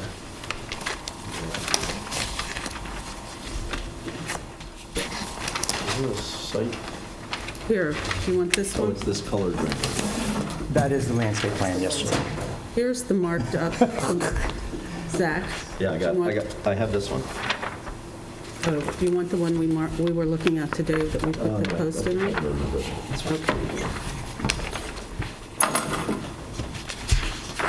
I guess it's interesting to me that the point of a little bit of, not confusion, but uncertainty was that in effect, the actual rebuilding, the reconstruction of the historical carriage house, let's say, which shows up in terms of its footprint in the early maps of the village from the 19-teens. Right. And so they did a really good job recreating that accessory building. Yes, sir. And so when you view it from the street, there's a question as to whether it actually is a new building or whether it's just a really majorly renovated one. Sure. And I think that was one of the things that kind of brought us out there to There was one note just to add to that. In changing it to what is from a non-conforming location to a conforming location, we felt like there was a benefit in that you won't have cars parked in front of the garage. The cars will be turned to the side if they're parked there. So not having the street-facing garage doors, to us, felt like an asset in the change. Without stepping on Zach's toes, let me just pick up on that, because wherever cars were parked, and this is... That's the existing elevation and then the... Existing and proposed. Yes, sir. But what you see in the existing elevation is a spatial relationship between that building, which I understand is no longer historic, but may represent what was an historic building. Where do you getting this from, Charlie? There we go. And there's a spatial relationship there of separation, visual separation, and a building that's about, I don't know, 6 or 8 feet further back from the house than what you're proposing when you reorient it. And I just can't get beyond the crowded effect that happens when you reorient it and move it over closer to the house. But from the street, from the place where it will be visible, you lose the spatial relationship that was there historically. You also lose the front facing with the architectural details. Well, to me, it is a bit of a trade-off. Because you've got garages facing the street in its present location, in a non-conforming location. So we're moving it to a conforming location and we're turning the garage doors where they won't. But understand, the conforming location is great for code. It doesn't necessarily help aesthetically.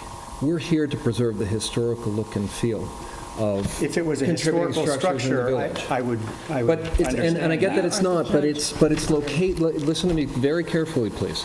It's not the historic structure. The location of it, while it may or may not be original to the house, we don't really know. The location of it has been there since, let's say, the teens when it showed up on the maps, and maybe sooner. That spatial relationship is part of the historic fabric of both the house and the village. And what is being proposed by reorienting and pulling that house closer both to the south and also to the west changes that historic relationship, changes the visual relationship in a way that I can't get beyond. It's why I didn't want to go through a redesign. I was glad that we paused to take a look and determine what the history of the building might actually be, because there might have been some other issues involved. But I can't get beyond, I can't get comfortable with changing that spatial relationship. Is there any other historical precedent that has them where they are turned in that configuration? I understand that in many occasions it was that way, but I guess my question would be, are there other historical precedences where it would have been Zach would have to answer, but I don't know. Honestly, we're talking about this particular property, not other properties. Yeah. And let me just add that there was a covenant on this property that you were either to move it or to tear it down when you divided the property if it was not in the same name. Is that correct? Yes.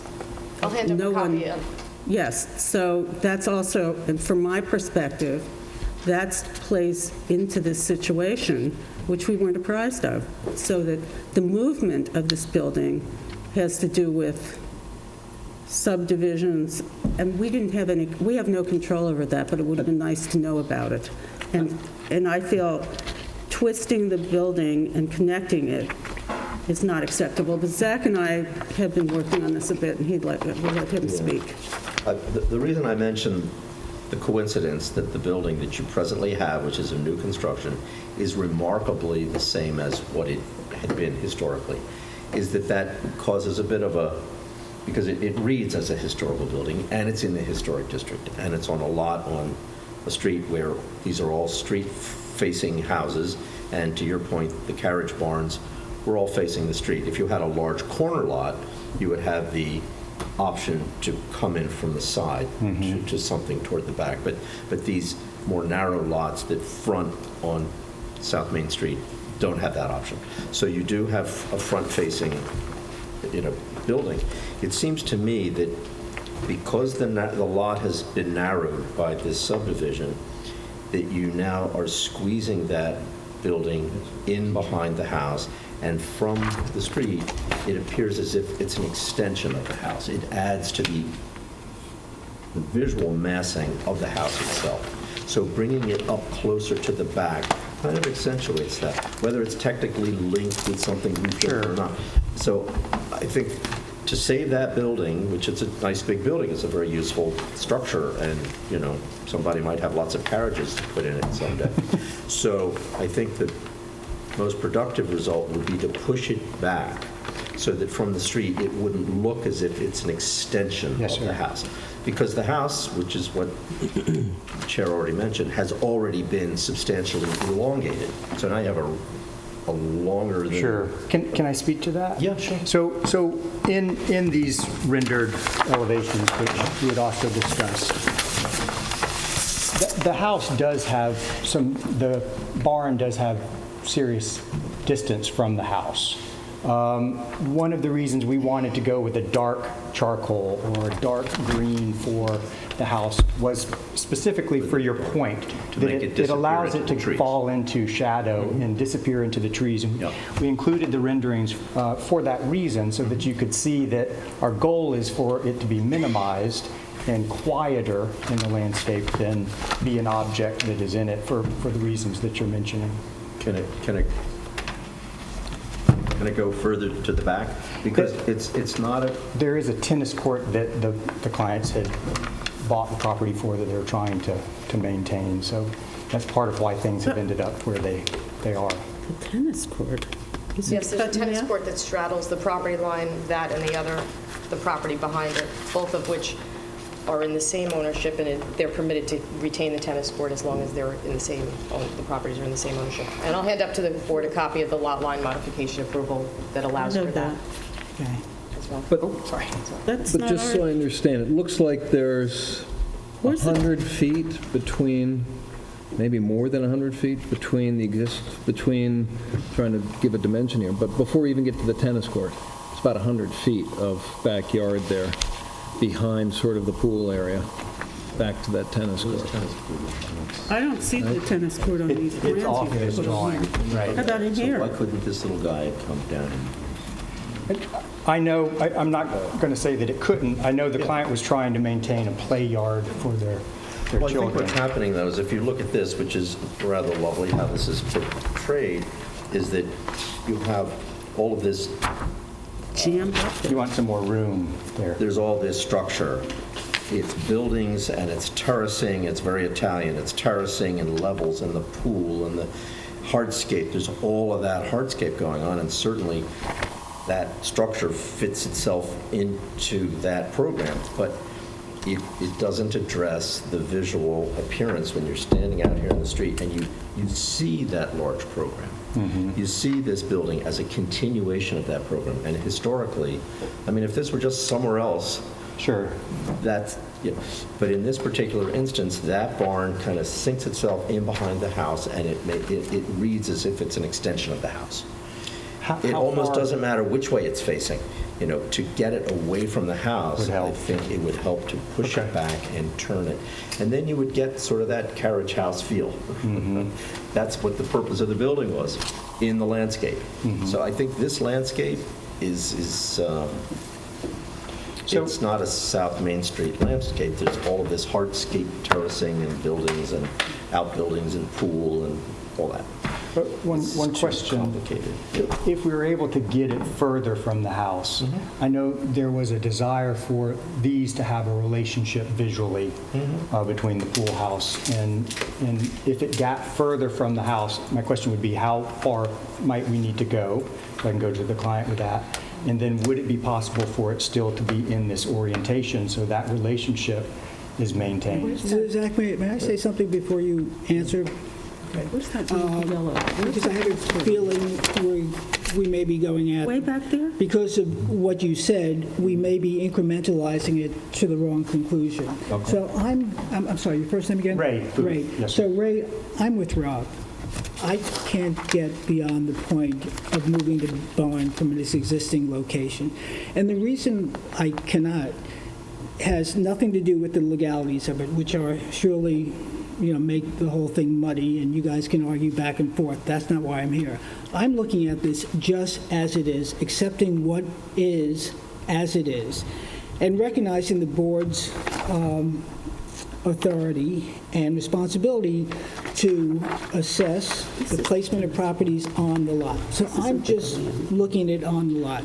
So when I look at this picture that shows the houses, and to Rob's point, there's a spatial separation. To Zach's point, that spatial separation is typical, Zach, is typical of the historic placement of an accessory building.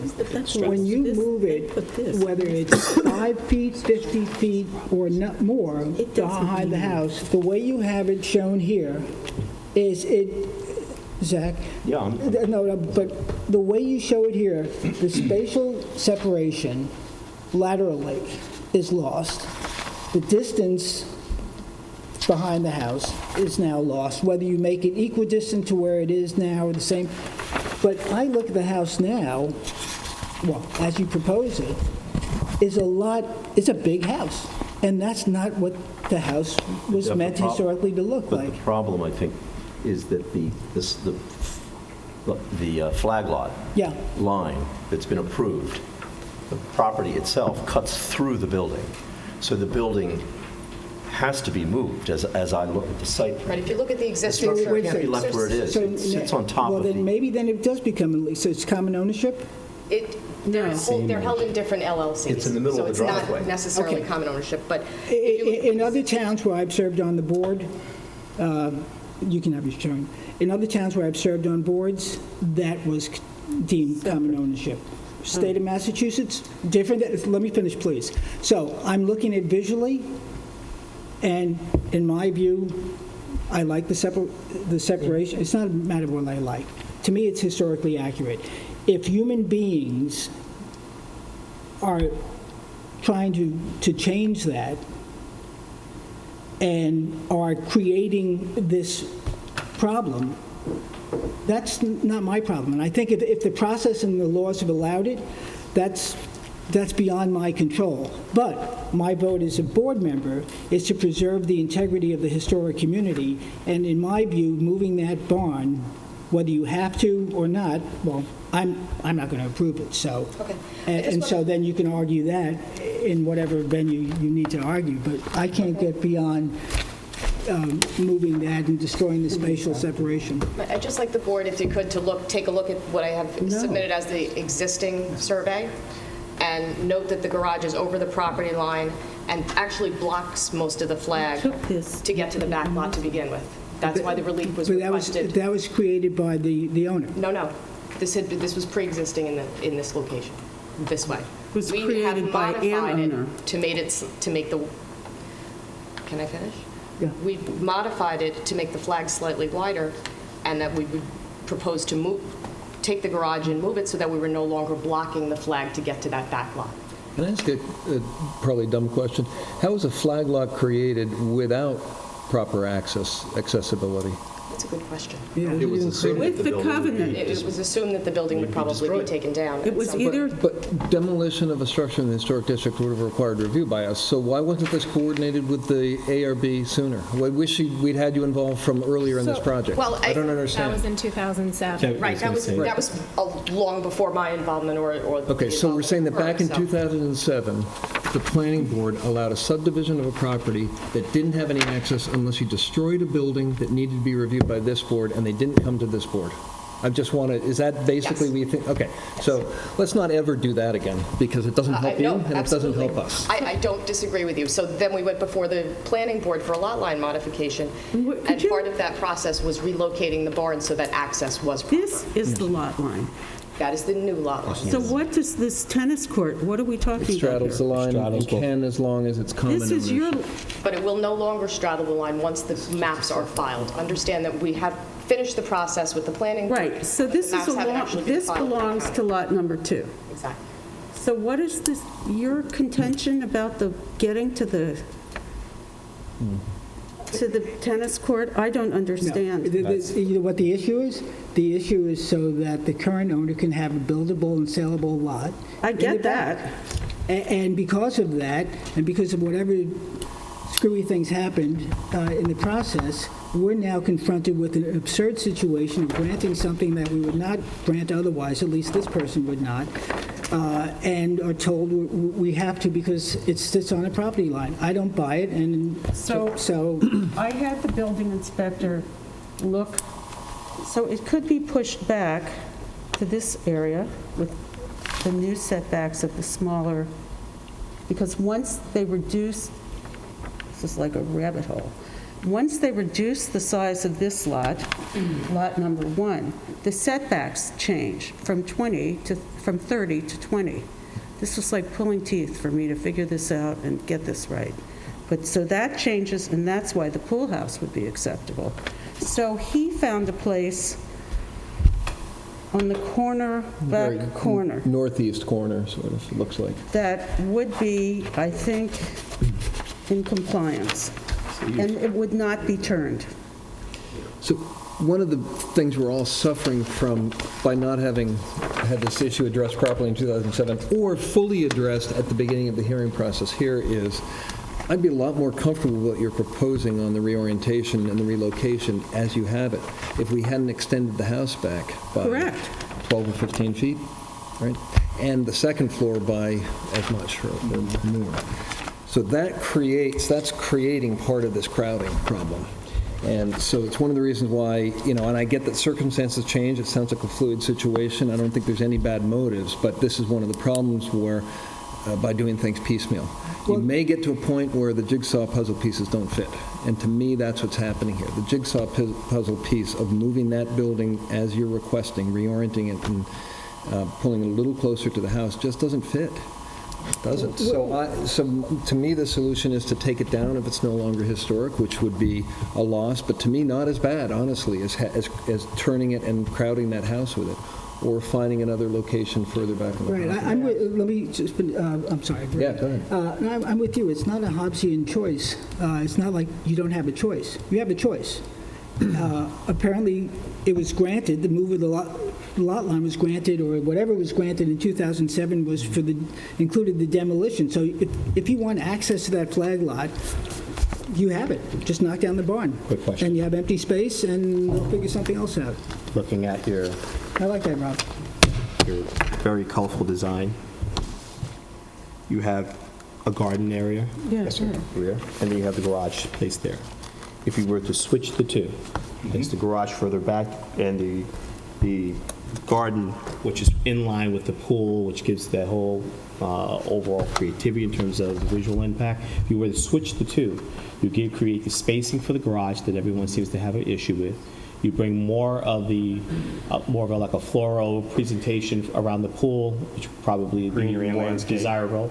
And I think that could solve most of the problems that everyone would have right now. So this is where That's Chris Talbot drew it. Okay, and he's not swapping And the it two. was not turned. He's not reorienting it also. He's keeping it Can I facing the road. mention one thing? Yeah. So if you do move it to that location and you don't turn it, in the elevation that you've all been looking at, where you're saying it looks crowded, you're going to have that same thing because you're looking at a two-dimensional drawing. That's one phase at a time. Is it possible, plausible to move it and switch the two? Yes, of course. Now, orientation is something we can get around, so we can talk about it. It's just getting one hurdle at a time. If it can be rearranged where the two swap, right. Now let's talk about the orientation of the building and its access, because one of the most important things to have a building, to have access to it. So trying to find a reasonable access to that place, how is that placement of that building going to be so that it's So more... they can come in here. And if it weren't turned, if it was not turned, of that building as a carriage barn historically, in the right spot, so should be, you would read that from the street. You would read that as an accessory building, because the way it looks now in your elevation brought sort of over behind the house, so the continuation of columns that look very similar to what's on the front of the house, it kind of reads visually as a rear extension to the house. It doesn't read as a purpose. Is there any danger it's going to become a parking court? It's way back. Depends on how many cars. There's a danger it's going to be a parking court where you're moving it. Well, less so. Not if there's a garden there. In the way it functions. Yeah. Well, I would say that none of us feel very good about the entire process. Me in particular, having spent a lot of time trying to understand how this got to where it got. So Rubik's Cube. Which is of great disappointment to me as the chair of the ARB, I will put out. That you got a variance, but that doesn't solve the problem of the historic nature of this property. This is an important property. When you start driving down South Main, you see it. And there are important structures that we need to protect on this street. It's part of the heritage of the village, and I feel that we have to come to a solution that doesn't denigrate the neighborhood. Yeah. So, Yeah, I also just think for people who haven't seen or anyone watching on video here, we did go through a process with you on a few hearings, and, I don't want to say made some compromises, came to a solution that seemed to work for your clients, that pushed the envelope a little bit on some things in terms of increasing the mass and the elongation of the house in a way that we, at the end of the day, wouldn't have done if we had our druthers, but we felt it was done in a historically respectful way. You did a lot of work on that. By the way, I should just say, I really appreciate the redesign of the garage. It looks great. I think the new design looks really great. So I know you've put a lot of work into this. But we having... I don't want to, it's not an issue of goodwill. We've sort of visually maximized what this board has been comfortable with in some ways in terms of modifications and enlargement of the existing house. And now we're at this point where you've got another modification that, as Zach said, sort of implies a connected L and visually crowds the house. And it feels like a step too far. It just, on paper, I'm not comfortable with it. And however the process was that got us here, again, I don't describe any bad motives, and I'm sure that either a client is mercurial, and they can be, and they want different things, or new aspects of this project have come forward to people as you get further involved. But as Jeff said earlier and eloquently, some of that, while we can be aware of it and respectful of it fights against our charge, and our charge is to preserve the historic look and feel, which includes visual spacing and visual compatibility in the historic district. how would people feel if they move it back about the color, including Zach Studenroth? Well, color is one of those things You can change that's it. easily... Yeah, that's my training. It's kind of a vision thing, and I understand what this was about, but I think that your presentation here had more to do with differentiating it and trying to make it somewhat hidden in the trees. Right. I'm not in love. Differentiating it from the house, whereas if it were situated further back and facing to the street as it would have been, I think it ought to look like the house and be painted white, and Okay. You wouldn't have the need to make it hide in the trees. And make it recede by color. Okay. So we've hit an impasse as far as the board is concerned, I believe. Is it an impasse, or are we saying if it moves back and is not reoriented? Yeah, I think then you might have a couple questions. Are the architectural changes I think we like the architectural changes. Is that correct? We have to also ask the public. So we'll see. But in general, Yes, Okay. you have to come forward. who's the project guy? My question is Please introduce yourself. my name is Blair Dibble, okay? So my question is when you look at the barn from the street, and it's now would be hiding behind the house, behind the house, and I think it's within your power that maybe if they didn't bring it as far south, so that when you look past the house, you see more of the structure, then maybe it doesn't hide it so much. I'm not sure that works with the setbacks, though. Because they're shifting it, because of the flag lot. You know, the thing is, it shows in a nice way now, but once you have, is it 20 feet? How many feet was it going over? 21 feet? 21 feet from the property line, but it's right now existing. Not turned. Yes, it's over the property line. And Yeah, so, but you were going to move it. 25 feet wide, so I'm going to say it's about 12 and a half feet over the property line to start with, into the flag. Looks about, yeah. So if you shift it behind the house, it's going more behind the house. There's no way not to do that. That's correct. And, right, and if you, the further east you go, Yeah. the lot line then comes in, right? Comes in about Yes, sir. 15 feet or so, 12.4 feet, it looks like. So it moved, would move even further behind the house. No, Further south. but it's yeah. only going to be here because this is the lot line. No one wants to deal with this. Because it has to go Yeah. here. You ignore. So it's off what 20, is- so it's, would be so the where's What he the, was saying was Because it's not north, so conforming it now. shows more. you can't. Still kept That's as their far north problem. as You you know, they're can. the greedy ones who want the. And ignore the flag lot. setback and because We're it's stuck with that. What are the challenges with the So pergola? screwed up. See more of it. What are the challenges with the pergola? But also, the CBA reads, you know, it's better for the Separates it more from neighborhood. the house. You have more of a chance of We don't seeing have to say past yes to that. And by the way, on the the site other plan, side.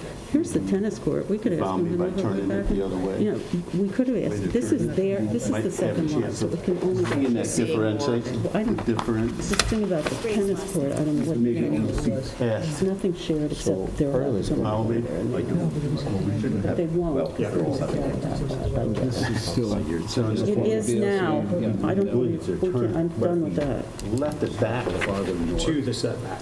And ignore the setback and even maybe come over a little bit. Just to get that separation again. But I can't do that. I can't do that. Then you'd have to get a variance, but you could probably get it, if we asked Still them could for get it. past it with But the guy, that there is a risk. neighbor. The neighbor on this side is the Episcopal Church, Oh, on the other side of the flag. okay. That's It's the all my church question. parking lot. They're parking lots, so that's not so terrible. Zach? Well, I mean, I'm sure going back to the ZBA is not in any Okay, so a 20-foot, it's 20 feet, the setback. Well, that would be the conventional setback. Yeah. But there have been variances associated with this whole, Yeah, so they could, so. so do we what just I- make it up, or how do we No, do what I'm it? suggesting We is could give them an advisory. that the No? barn only be Why? moved Wait, let me hear as far as that. it needs. All under that provision. I'm sorry, I want to hear Zach, if you Well, could just- finish, please. The barn arguably needs to be moved because it sits halfway into the driveway. Right. But perhaps a compromise would be to move it only so far as it goes onto the property itself and not be 20 feet further into the property, which is conventional nowadays zoning, but this is not a nowadays kind of a problem. So enabling the barn to sit on the property line. Not 12 feet into the driveway, but only bring it as far over as it now, So on the flag, you mean? well, just over. Just bring it south. So you're saying Just bring it south the slightly. 12 feet that it needs to move in order to be wholly on this property and not on part of the driveway. Not halfway over. But you're And creating keep more it facing crowding. toward the front. You're creating more crowding.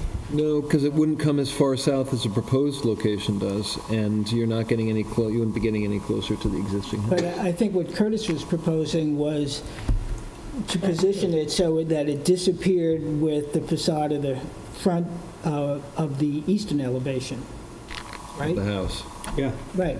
But I think it flows better with having the garage, the rear, and the garden closer to where, I guess, more of the entertaining area Right. is. Any movement to the south will make it appear as if it's part of the You front can only house. come back as much as 20 feet before this jog Yeah. is going to stop it and then move it even further behind the house. I think Curtis's I recommendation guess is the worth central issue exploring. is, as it's presented now, it's too close to the house. Right. And it reads that way for a variety of reasons. Since it's been turned, it no longer looks like a carriage barn with the doors facing front. Now it just looks like an anonymous, larger section with columns in front of it that reads as part of the house. So that's an issue.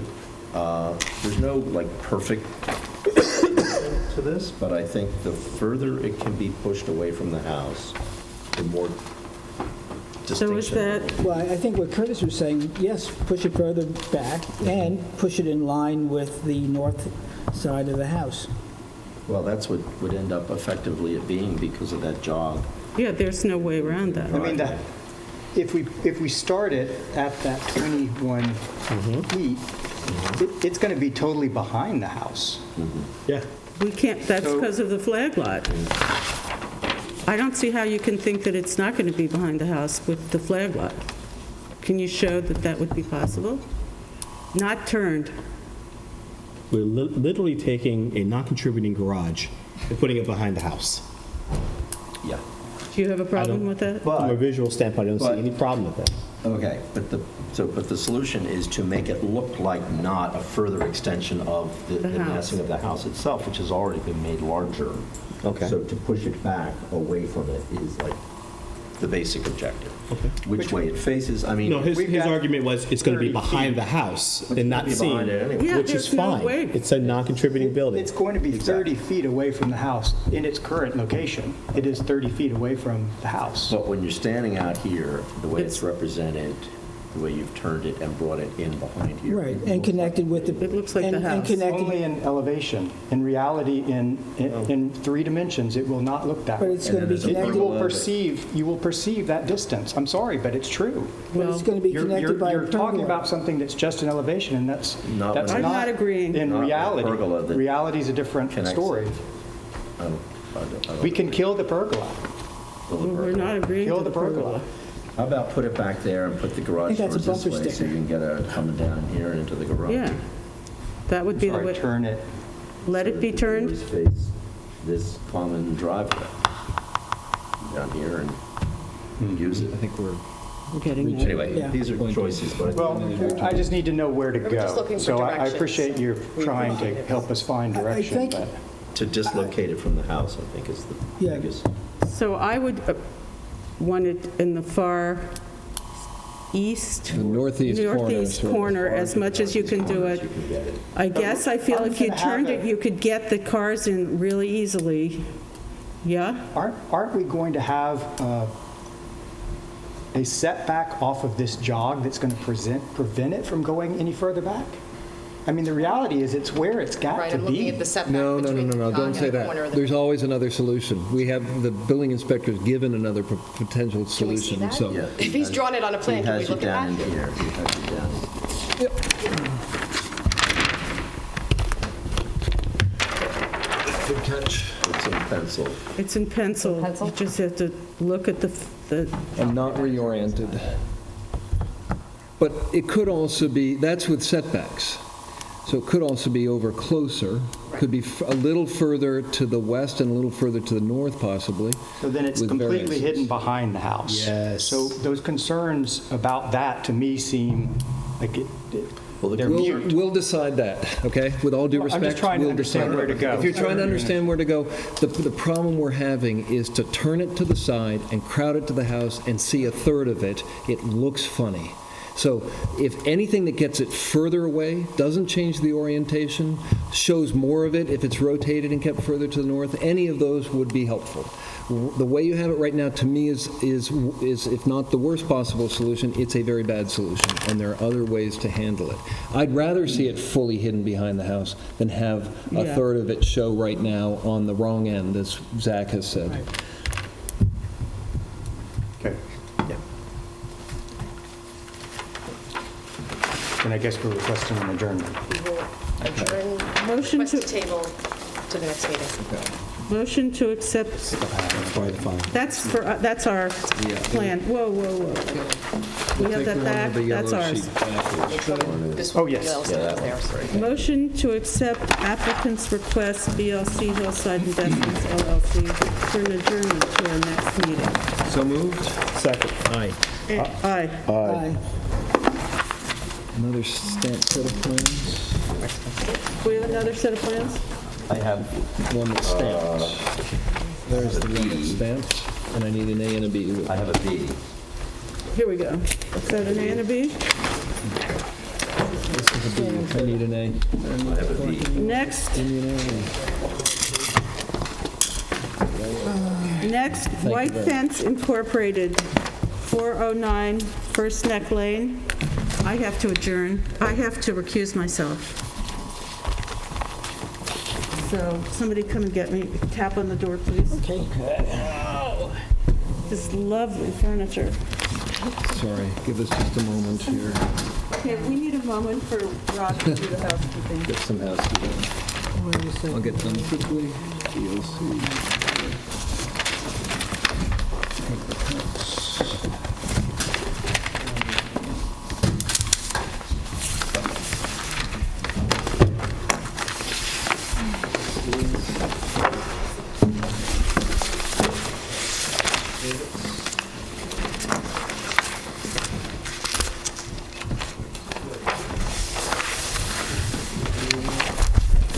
you.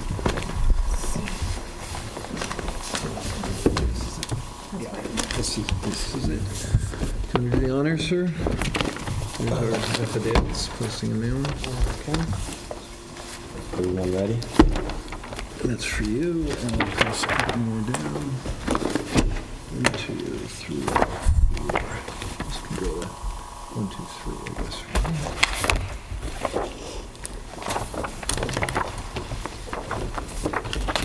Zach? Thank you. Oh, I'm sorry. Thank you. Oh, you're Alice. Your name for the record, please? Yeah, my name is Caroline Catalano. I'm sorry, I didn't catch you. Caroline Catalano. Caroline Catalano, yes. Okay. And Jennifer Gass. Carolyn and Jennifer, okay. And we're here for White Fence Incorporated on behalf of Danielle Romualdez. We just want to acknowledge that we previously asked the board for approval for work done to this house and apologize for the second submission. Our preliminary efforts to, start to restore this house have blossomed, and I'll go forward with explaining that. So this submission stemmed from removing a portion of the house, the back house where the garage was added back here. If you look on L001, this is the existing portion, and we're proposing to remove the garage that was tacked on to the back and create a Can separate... you just slow up just for 1 second? Also, when you're doing directional, can you do north side of the property, north, south, east, west, so that we can identify Of course, for purposes of... the south side of the house. Okay. Oh yeah, sorry, and also, just to be clear, what we've asked previously is in yellow, and the new information on this plan is in blue. So the south side of the house, the back property, we're proposing to remove the garage that was tacked onto the house and create a separate garage. This property, prior to our owners, or prior to the owner's purchase of it, had a carriage house on a lot that was subdivided and sold off. So the inspiration from the garage is coming from a carriage house and taking components of the main house to build it. For the sunroom, so now we are restoring the footprint to the original house. If you look at A101, I don't need to interrupt, but just as a directional issue, I think the section of the house, the extension of the garage that you're requesting to be removed is on the... West side. West side. It is. Not the south? I just wanted to be sure, because I was trying to find that north arrow, and I just found one. Yep. So we're on that would be the west. Right. The back of the house from the It's the street. back from the... Yeah, right. North, Thank south, you. east, west. Thank you. Sorry to Yes, no, interrupt I you. appreciate that. Thank you. So the proposed footprint will act as a sitting room with all elevations taken from the existing sunroom at Are the you west removing the deck as well? elevations. You're Yes. removing a deck, just putting... Wood deck that was previously That was previously requested. approved. Yeah, right. previously approved.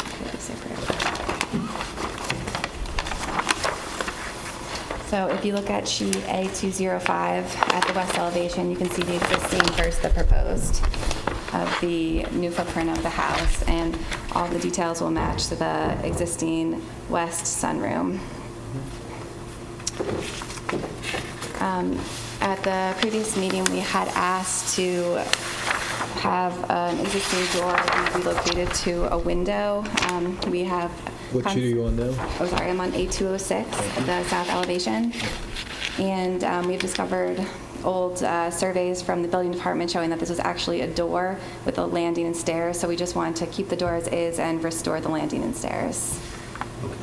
Now, the area between the existing house and the proposed garage, we would like to propose a cobblestone driveway shown on L001. So we got to go back here, hold on. Yes, back to the front. I'm not, are we going to have much to say about a cobblestone driveway? Do we need to hear much about it? I don't think so. Yeah. We Okay. can just stick with the architecture on the structures. Okay. Thanks. All right. Okay. So the existing garage, or the proposed garage, the elevations are on A210.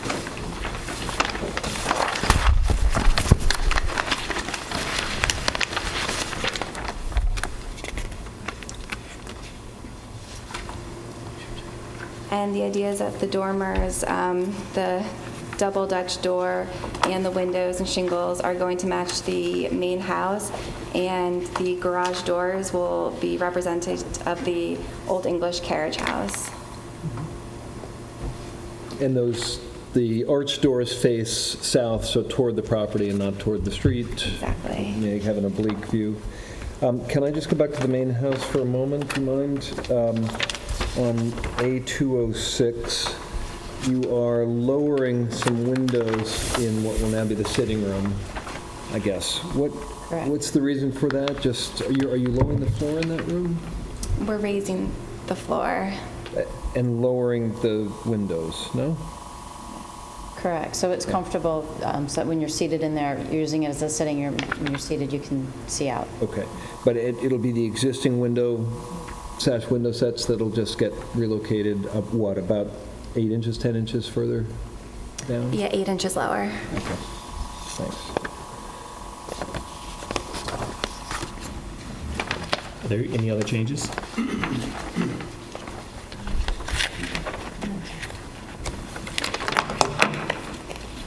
Zach, do you have any reactions to the architecture of the carriage house in particular? I think that's less of an issue to me than what's being done with the actual house, which is the historic. So, Zach, if I may, because on the garage, are the doors, The doors in the garage? the garage doors, with the arch, Yeah. is that consistent with the sort of, I guess, what do you call it, the main house is a big Victorian? Well, it's a thing. I'm sorry? It's a thing. It's a thing, okay. It's a thing. So, I mean, this to me looks more like an English cottage with the arched door. I don't know, is it? It's more like stable. It is, but I mean, this is one of these kind of late colonial revival piles that the arched configuration of the garage is kind of colonial into federal. It's an aesthetic. It's like you said, a thing. Of that period. Yeah, and it's not at all Victorian. And Right. the house isn't. Yeah. Either. So it's Okay, all right. Yeah, it's consistent with the colonial revival. Okay. Yeah, I think that the real issue for me is that early extension of the back of the house with that sort of pyramidal roof garage extension. For one thing, you obviously can't see it from the street, it's the back of the house. But aside from that, it was a later addition, a later piece of construction. So removing it and making something more aesthetically pleasing doesn't do anything adverse to the house itself. And the garage is small. I mean, when you think of the scale of the house, which is considerable, the scale of the garage is, it's not 4 cars or 8. It's a small building. Right. And I think it'll sit behind that hedge nicely. And I think what you'll see of it will be consistent with the way the roof of the house is treated. On A207, the little bump out there, I guess, for the gas fireplace. Yeah. Yeah. I'm just trying to grasp the dimensions of that bump out, because from ground up, there's just going to be this indentation or this... You can see A101 will show you the footprint of it. It looks like it goes out about 2 feet, 28 inches, something like that. It sits behind, almost entirely behind the main form of the front house. It sits behind the curved porch from Oh, right, the it's way street. back there. And it goes up not quite a full story. Am I reading that correct? Correct, below the first, And all you have as vent is that one little kind of ground. right. Traditional vent, but nothing more, nothing needed in terms of the gas. There's going to be, not going to need a chimney, not going to need that brick. It's just going to show that one in one dimension, that one bump out. Correct. That, to me, was the most potentially problematic thing here, the relocation of the windows to accommodate that. But you're trying to do something, to me, that's reasonable, which is get a fireplace into a sitting room without putting a new chimney on this house. And I feel like it handled the detailing in terms of the flare and the brick foundation and all of that. Because you would have nicely. problems on the second floor with the window if you even tried. Yeah. Yeah, I think when you consider the scale of the house and the number of windows and the arrangement of them and the percentage of the house that's being preserved in this application relative to the amount of manipulation of it, it's... Well, and visually from the street, all of that hides behind a wraparound porch with a circular gazebo sort of feature to the corner, which I think will mask it. I love the base flare of the shingles. Yep. Around the, Yeah, it's a good detail. So, all right. I think it's very respectful of the house. Jeff, any questions? Preservation. No, that's good. Looks good to me. No, I would just comment that your plans are really easy to read. You bubble things out well. And I love the fact that you're keeping the door because you found a historic record that shows that it was there. That gives us a lot of confidence that what you're proposing is respectful to begin with. So I just want to say I appreciate that. You get an A. Thank Public you. comments? Anyone from the public would like to comment on this? No? Get an A. Very good presentation. We've Very good job. The property is located in the historic district. Even though it's a approval of a prior approval, we still have to have a written decision. Yes. So at this time, we'll close the application for written decision. We'll have council prepare that at our next meeting. I'm going to make a motion that we close the application for White Fence, Inc. at 409 First Neck Lane for written decision by council. I second that. All in favor? Aye. Aye. Aye. Thank you. Thank you. And Thank you. we have these extra sets which will not stay in our file. All right. I'm happy to throw them on to you if you want. I'll take them. No, okay. Thank you. I had that effect on people. Did you tell them about the piecemeal? We didn't have a discussion with them? We should have. The piecemeal. We just had, this is 2 applications we passed. They oppose. 2 months.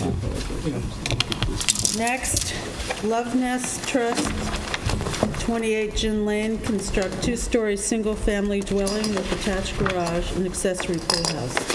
Good evening for the applicant, John David Rose, architect, and my son Scott Rose. Our office is at 596 Hampton Road. I have with me tonight Ed Honer and Gil Flanagan. I have affidavits of mailing and affidavits of posting.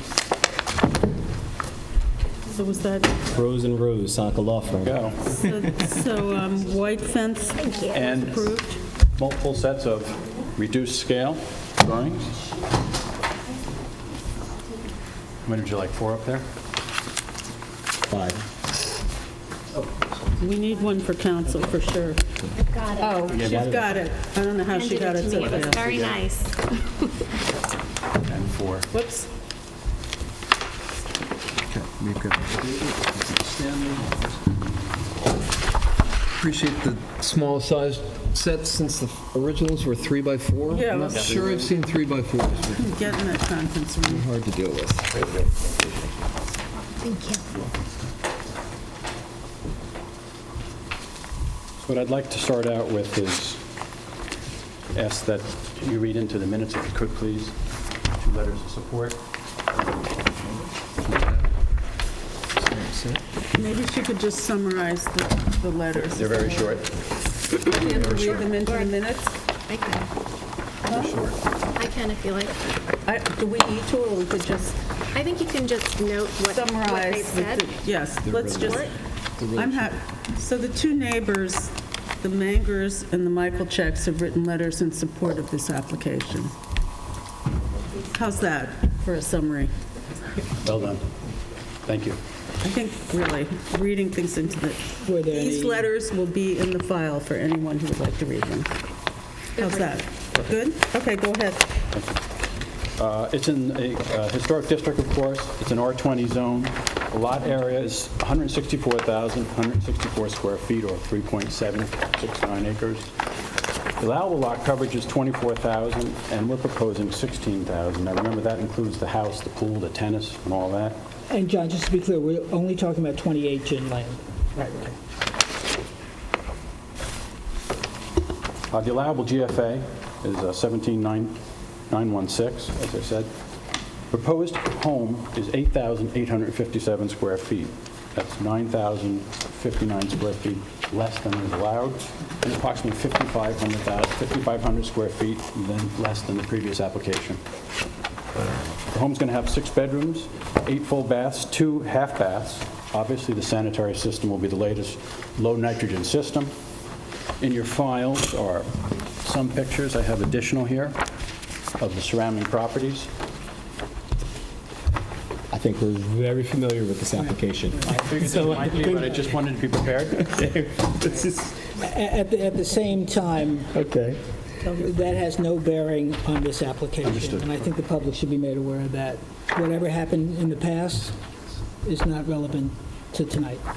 Thank you. Our home is going to be a 2-story with a maximum height of 35 feet above the DFE, which is the design flood elevation. The pyramid law in this zone is 33 degrees, and that applies to this property because it's in the coastal erosion zone. Siding will be Alaskan yellow cedar shingles with a 6-inch exposure. The roof will be red cedar taper sawn shingles with a 5/8 of an inch shingle butt, which is just a deeper shingle, creates a better shadow line. The low slope roofs, which are those that are 3 and 12, will have a copper standing seam roof, and that copper is going to be let to go a deep bronze color. What are the pictures on those? Of the materials or just the roof? Just the seam roofs. Here. I think A19. On A19 on the front. A20. Okay. They're around. There we go. Once again, cover the microphone. It's only on the low slope, and approximately 16 to 18% of the roof. The balance of it will be a cedar shingle. Very good. And because it's a low slope, we really don't see them. Yeah. As I said, the gutters and leaders will also be copper, and they're going to turn the same dark browns. The soffits and fascia were painted a dark green. The arches, shown here, instead of having trim, it's a shingled arch. It's a detail we've been using for a while. The space below the house is a 3-car garage and storage. The exterior base here will be clad in stone. The windows, What kind of stone? Connecticut field stone. It's going to be a very round stone. I don't know if when you're at the site, there are 4 samples of stone walls that we put up temporarily. Oh, wait a minute. Tiny little samples. Oh, okay. We have a Got picture to show you anything- tonight. Okay, could you?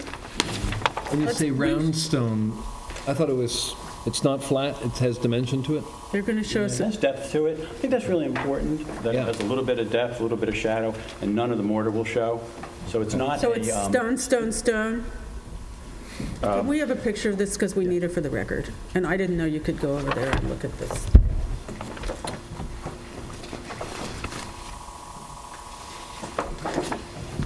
Oh, okay. Okay. All Gotcha. Yeah. Yeah. Okay. Got it. Thank you. But is that on the record? So- Did Charlie get it? Yeah, great, thank you. John, on the diagrams where you had said, Can we stamp that in? Of course you may. where you had said stone veneer, that's what you're talking about? Yeah, that was a mistake. Thank you. And by the way, it's not a veneer, it's It's the real No, thing. weird, yeah, with copper roof. I With didn't mortar, think but that- deep set mortar lines. Yeah, I like to pull the mortar back a So little bit. what would be a more correct name than veneer? Well, it's not a veneer. That's a mistake. No, it is a veneer because it's going on the outside of a poured concrete I foundation. see what you're saying, But it's from that actual stand. full stones. Gotcha, okay, okay, You're right, the veneer sound. yeah. Veneer is when they cut off half of it and jam it on there, isn't it? There we go. Won't do anything. Or it could be, It could be, yeah. yeah. Okay, let's put that back in the file zone. The windows and doors will be Riley. The windows will be a double hung with a 6/1 mutton configuration, and the trim's going to be dark green. We should answer any questions. I think it's a handsome design. Well, you answered one question in terms of the stone. The other thing, architectural feature that caught my eye was the massive windows on the, East side? that's the south elevation, is it not? Yeah, the south elevation. It is, Oceanside. A21. And it may be a matter of the fact that I'm looking at a two-dimensional draft. It's the ocean side, right? Yeah. No, granted you wanna see want the windows. It's just a matter of compatibility or consistency with that style of house. And that's a two-story feature inside, right? It is, So yeah. this is to let light into that room. Absolutely it And is. to look out, right?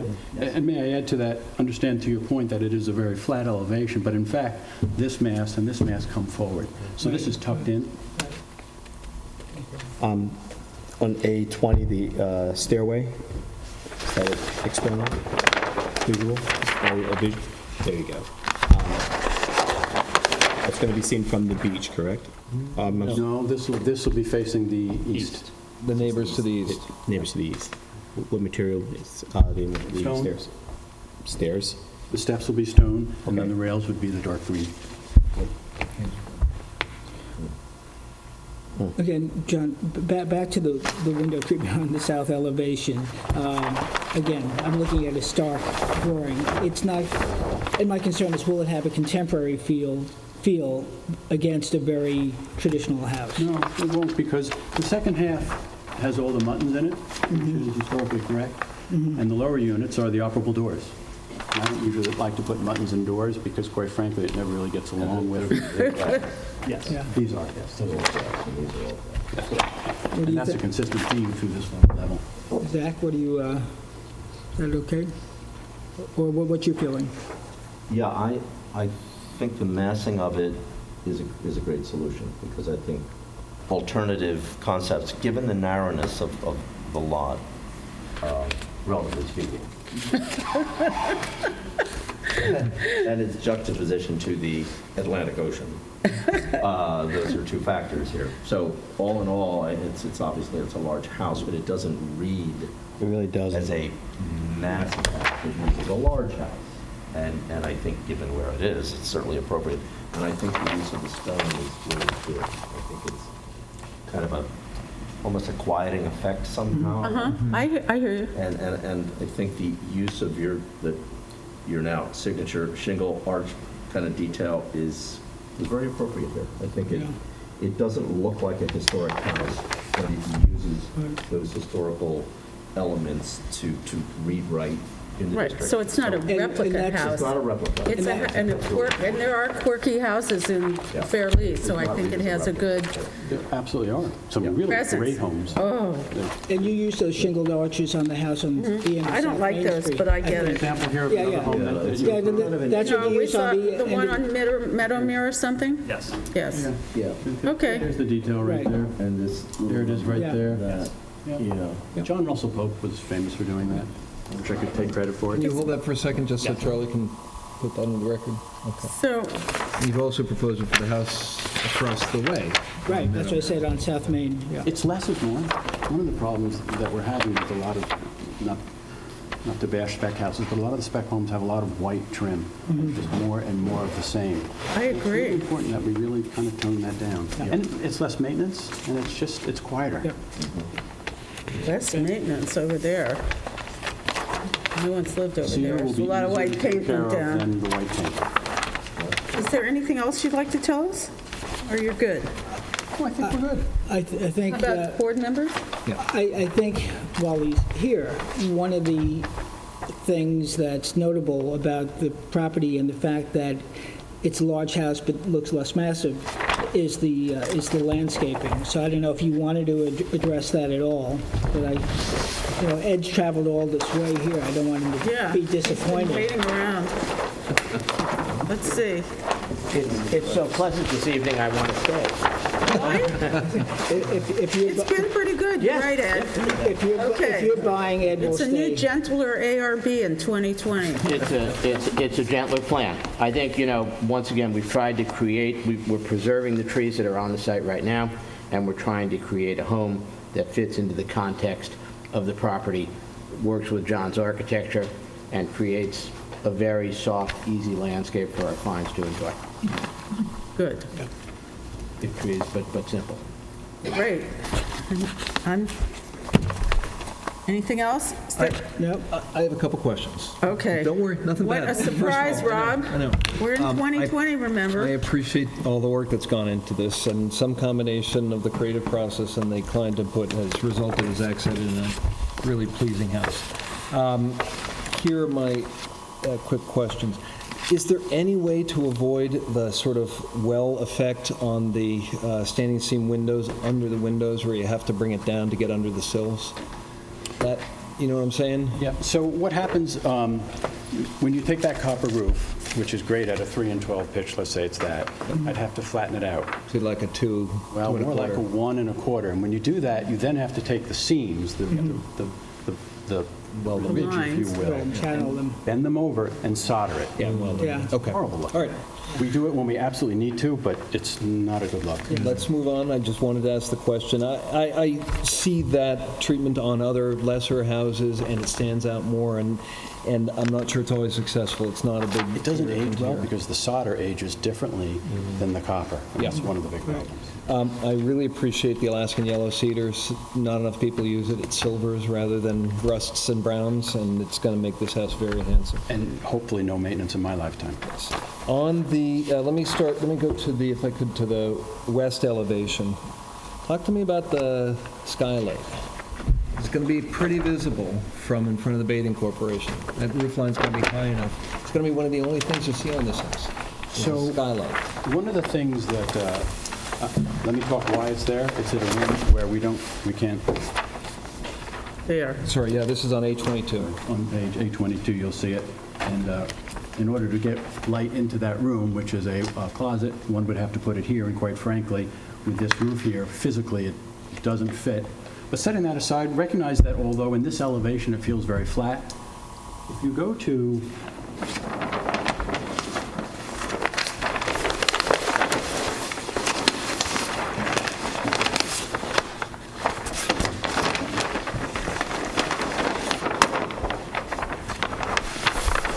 very hard looking at them upside down.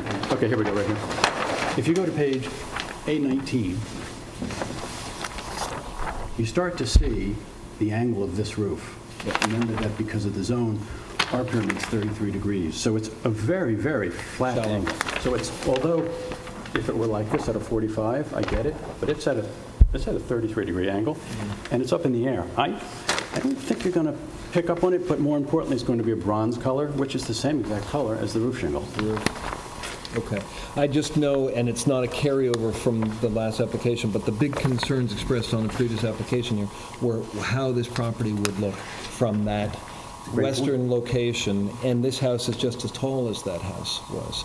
So this is going to be in those same sight lines that were the big concern previously. And so I hear the explanation. It also, it's an unusual feature for a house like this to have a skylight. I don't do a lot of them. Really? Yeah. Think about the use of the room. Yeah. You know, if you have a window in a bathroom, when you go in to use it, it goes the shade. But when you go in to use a dressing room or a closet, natural light is really what you want. That's what this is kind of about. I realize that's not the board's problem, but that's the theory behind it. Okay. But it's important to get it up high, out of the way. Okay. And I just had a couple quick questions on the south elevation.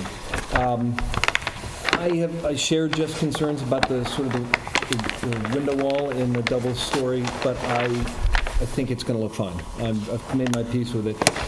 Initially, in elevation, which is always deceptive, this struck me as three very different forms, but I just want to make sure I'm reading this correctly, that the western form, if you will, is almost really like a sleeping porch type configuration. On the second floor? Yeah. It is a sleeping porch. Is that why, because it's also the only gable that's not a gambreled gable, is that, do you wanted to make that look different so that it looked like a porch form? Absolutely. Separately thought through? Okay. If you look at the Bell House in Newport, that has a prime example of what we're a fan of. Just out of curiosity, what's going on with the eastern edge of the standing seam metal roof that it has that little sickle curve at the top? So we've been doing that for years. Okay. That is, I don't know if you've ever seen it before, but it's something we picked up. Okay, I remember this from the, yeah. And it happens all along here. And it's not happening on the other side because the chimney interferes? Correct. Okay. But it happens everywhere. So that's just for aesthetics to change the line of the, okay. I think, subject to a quick check, those are my questions. Thank you. Okay, yeah. Compliments on a good design, compliments to your clients who may be in the room. I don't know if they are or not, but... So you asked if there's anything else to say. This is one of those jobs where I've had a great team. I put together some great people to do really nice work. And it's been a great project. Good stuff. Great. Is there anyone from the public who would like to discuss this? No one. That being said, anybody else here? Motion? Can I make a motion then that we close the application for Love Nest Trust at 28 Gin Lane for written decision by council? I second the motion. Aye. Aye. Aye. Aye. No, Thank you very much for your time. It's done. Who's doing the septic on this property? Who's going to design it? Septic. The system is designed by Squires and Holden. Squires Holden, okay. Is this one As stamped? you can imagine, they're all that type of system. Where a shallow drain field, I need to give you a call offline. Shallow drain field and pressurized drain field technology would be great for this. Would you like this, any of these? We'll take whatever you don't want to carry around. Do you have two? I have two stamp sets. All right, my problem is short arms. No problem, too. Ed and I have a problem. Good luck with your project. I think it's... Thank you for your time. Thank you. It's a good end to this. I'm thrilled. Yes. I hope it's really fun in that house. Is there another set of stamped photographs? Oh, it has to be. It's called the Love Nest. The stamped. I love the name. It's great. When do you get to say Love Nest in an ARB? After the battle. Is that one stamped? We don't need two stamped, do we? All right. Just great. It's the first time I came to a meeting and didn't have to say anything. I'm happy with that. But it's all about showing up. Next, advisory cases from Zoning Board of Appeals. There's a letter to request an adjournment for Lifton Green LLC. It's a continuation. What? Oh, it's from, it's on the, who knows? Next, discussion items, the sign committee. Our counsel, Alice Coley, has written quite a long procedural. The notes were very thorough. Yeah, a very thorough procedural for the sign committee. Did you all get to read it? I read it, yeah. So I'm not convinced this is going to be such a speedy idea, but we can try it if you want. And it makes me approve two people, or suggest two people to do this, and then we could rotate. But my feeling is it also allows for, it's really based on speed. So if the people who can't do it don't show up, other people can be asked to do it, or other people could do it. I think there'll be two stamps. This is my idea. I don't know if this is correct. Two stamps on each sign application, and someone would have to sign, two people have to sign those stamps. Correct. If there's a problem, someone should probably contact me, and then it will be put on the agenda, correct? Correct. Is Or there- they can just notify the building department, since that's where the applications come from. Yeah, that's a great theory, but I think someone should, because then we're going to get, so someone needs to tell the rest of it, or me, or email, and say, I have a problem with this, and needs to be put on the agenda. The whole point is to not be on the agenda if it's acceptable, right? Correct. Correct. So, do I have a motion to accept the resolution adopting signage committee? So moved. Second? Aye. Aye. Aye. Aye. Good, done. So who wants to be, I'm going to make Sarah Latham be on the sign committee, because she's here most of the Yeah, time. I think And you that wanna leaves do it? Rob and me. Do it if you want. I don't want to do it. Rob, can you do it? Okay, I'll do it. But if I come in and it's Thursday, how are we doing this? Like, the thing could be put in any time of the week. You can. In discussions with Chris Talbot and with people in the building department, as a practical matter, the concept has been that if the two people on the sign committee could come in by noon on Wednesday each week, they will advise applicant to try to have applications in before noon on Wednesday each week, and get into a rhythm where those can then be, at least initially, decided and reviewed by noon. They'll notify those that have been approved, they're approved and they're done, and they'll notify those who aren't that they will be on the next agenda. And if someone comes in after Wednesday and no one's looked at them, they can sign them. We could make a provision, How's if an that? application comes in after Wednesday, they're going to try to steer applications to either come in beginning of the week, or if they come in on Wednesday, to let people. But let's say Thursday, you went Friday. on a trip. Yep. So then, if I went on a trip, I would call Curtis and say, Curtis, would you Right. please go into the building department this week? Susan, would you please go into the building department this But week? I'd say we're all equally qualified, so I agree. anyone You're who all drifts through. designated as alternates in the Yes, resolution. you're all alternates, so anyone who shows up on Thursday and there's only one signature, you go for it, right? Sounds good. And then you probably, yes, and I think it'd be good to tell like Diane or somebody if you've approved these things. I don't get Yes, the well, mechanics because of it. they create the agenda, so it's important for them Yeah, to but know they do whether or it not to put it on. at their speed, and the whole idea was the mayor wanted to speed up the sign situation, which we're trying to do, but there's only 5 of us. Okay. Next, do we have anything else? Oh, canceling ARB meetings. So I went through the calendar and made a lot of mistakes, but Diane Greger in the building department helped me. So these dates, Monday, May 25th, which is Memorial Day, Monday, October 12th, which is Columbus Day, Monday, November 23rd, which is right by Thanksgiving, and Monday, December 28th. I suggest we cancel those meetings in advance. Just one question. When's Veterans Day? It's November 11th, and it's usually celebrated on the Monday before, on or before the 11th. Right, that's what I was concerned about. So when is it this year? I can look on my phone. So it would be this year would be the 9th, probably, which So is our our meeting meeting- date. Is it? Yeah, it would be. No, it wouldn't be. It's the second Because and the fourth. 23rd is the date that. Veterans Day actually falls on Wednesday. Right. But it's celebrated Yeah. typically, I don't know. no?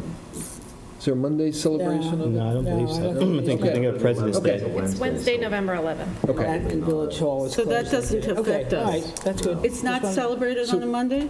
My only concern about this is canceling 3 of them in the space of 2.5 months in the fall, and I'm particularly wondering why we need to cancel the 23rd of November. Because I feel like that's a week that some people want to be out here and might actually be Yeah, well, planning to Well, be there there's for the week where applications. other people have to go away. I just don't want to get people, so the whole point of this, and also the people who would be coming before the board, we're only half the equation. You Yeah. know, I am always in favor of the public, so I thought it worked out pretty well this year, so I don't have a Okay. problem with Yeah. it. But that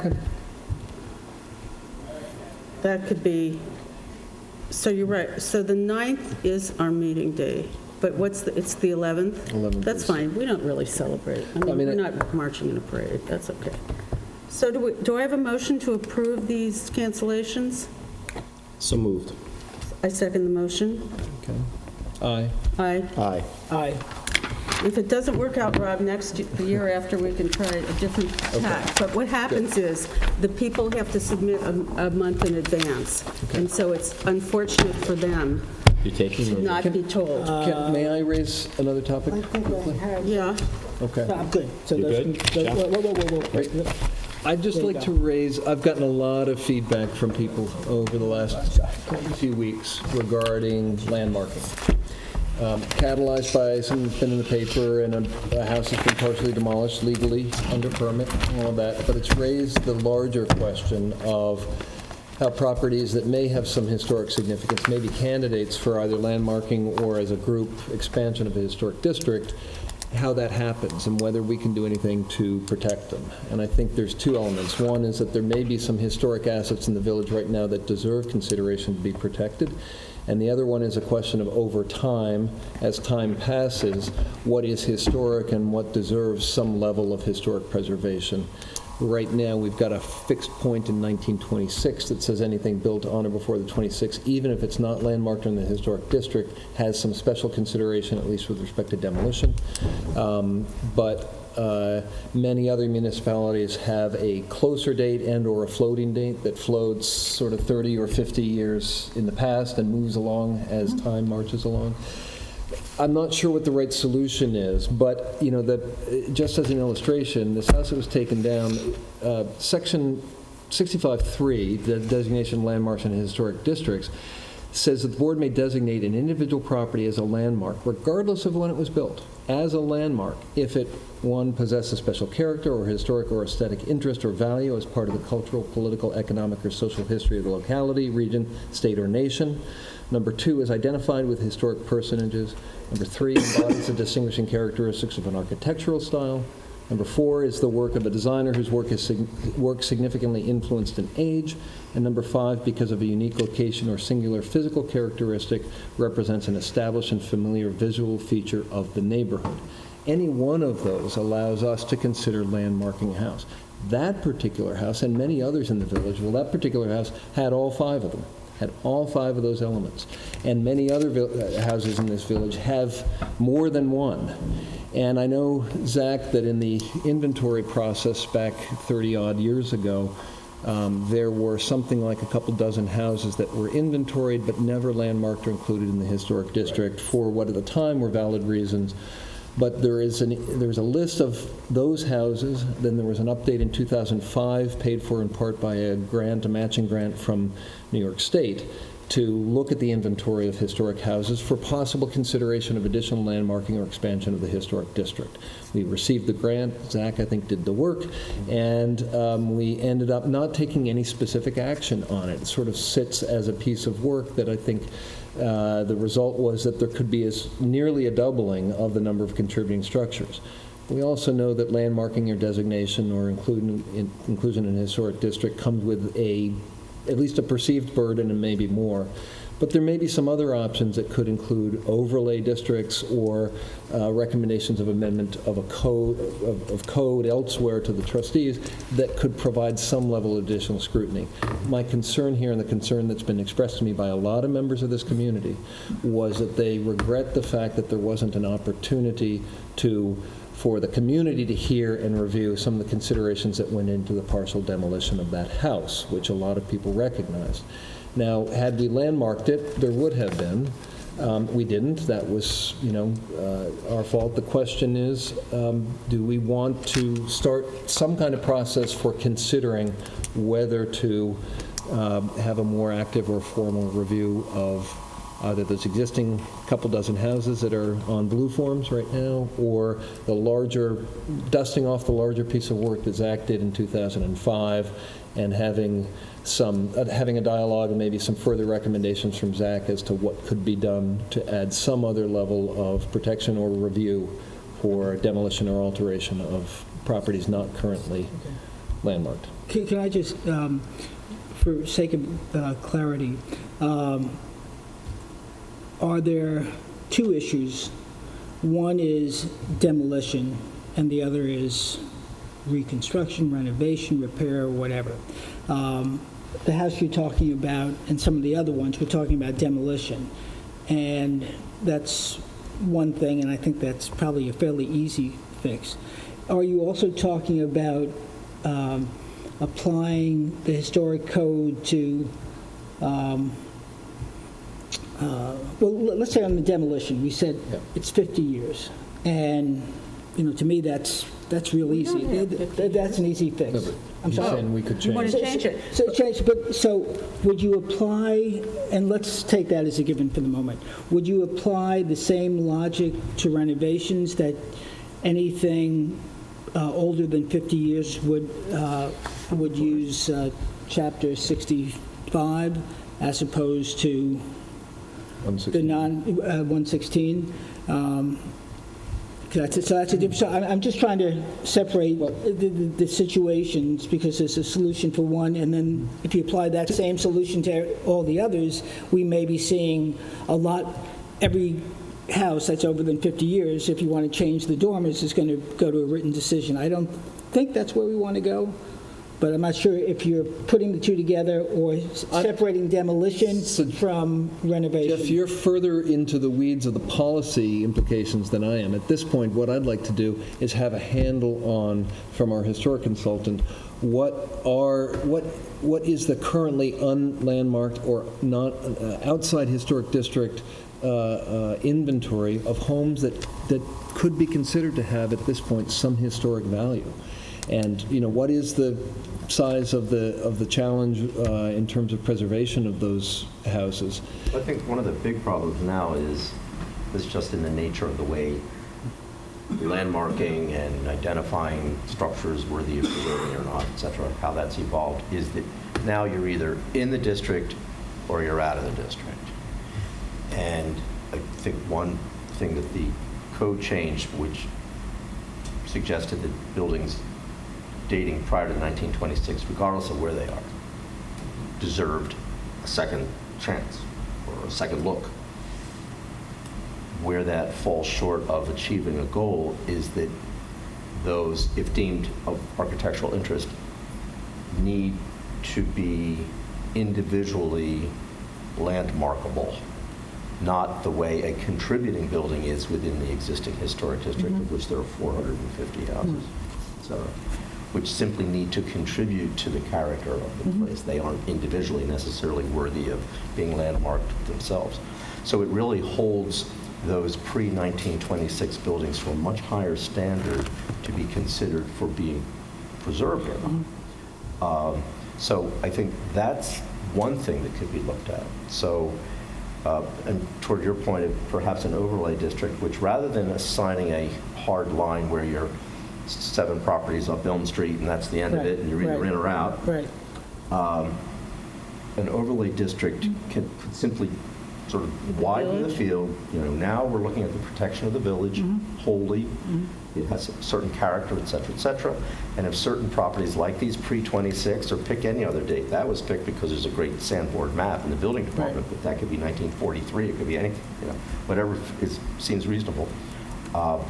Then any building that falls into that area of interest would get a second review, but that would be supported by the code. In other words, but it wouldn't have to be that it needs to be individually worthy of landmarking to bring it to your review to see whether there's a better way to preserve. It's not so much demo or not, because effectively, if someone denatures a building through whatever they want to do with it, they might as well tear it down. So, in my opinion, it's about wanting to provide some measure of protection to all those other buildings throughout the town, village, which are presently not protected, whether they be great examples of something, many of which we've lost, or just nice four squares. When you say overlay, you have to be able to put parameters behind where the overlay would begin, and then you're still creating barriers in terms of a district. It's a roundabout in creating a district. You just can't say overlay. Well, where does it begin? Where does it end? But what I'm saying is, by using that tool, rather than formulating hard boundaries based upon buildings which have definable neighborhoods and because when a line is drawn, it includes buildings which are not of any historical interest, but you have a hard line that you're drawing around them all. If you create an overlay district, you don't have those same boundary lines. In other words, because to Rob's point, this is a moving target.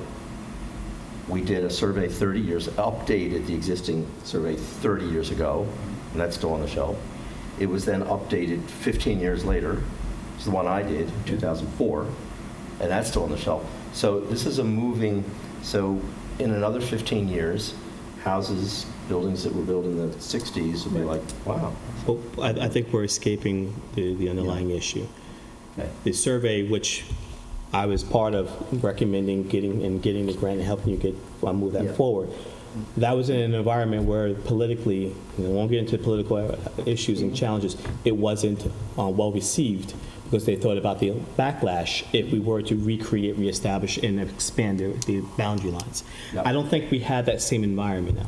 And I think that if we're going to start talking about the creation of putting set sections of what we consider to be historic, I think we put a stronger foundation, say, let's do the work that we began.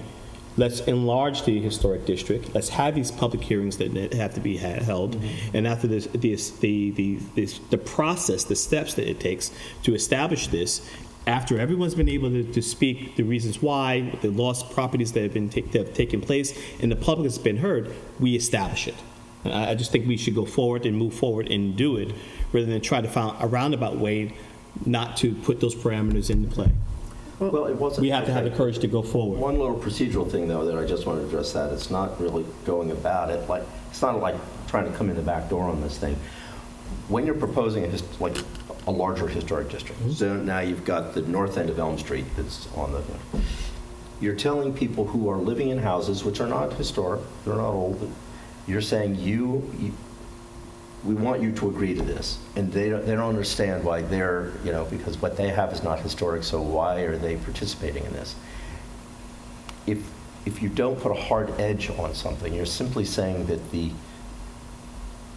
buildings within this general area, those which come up for, if they meet certain criteria, those will be the ones that we will pay attention to. Mm-hmm. So you're not asking people who aren't living in buildings that aren't part of this discussion to agree to something in the abstract that they think, well, if I agree to that, what am I saying yes to?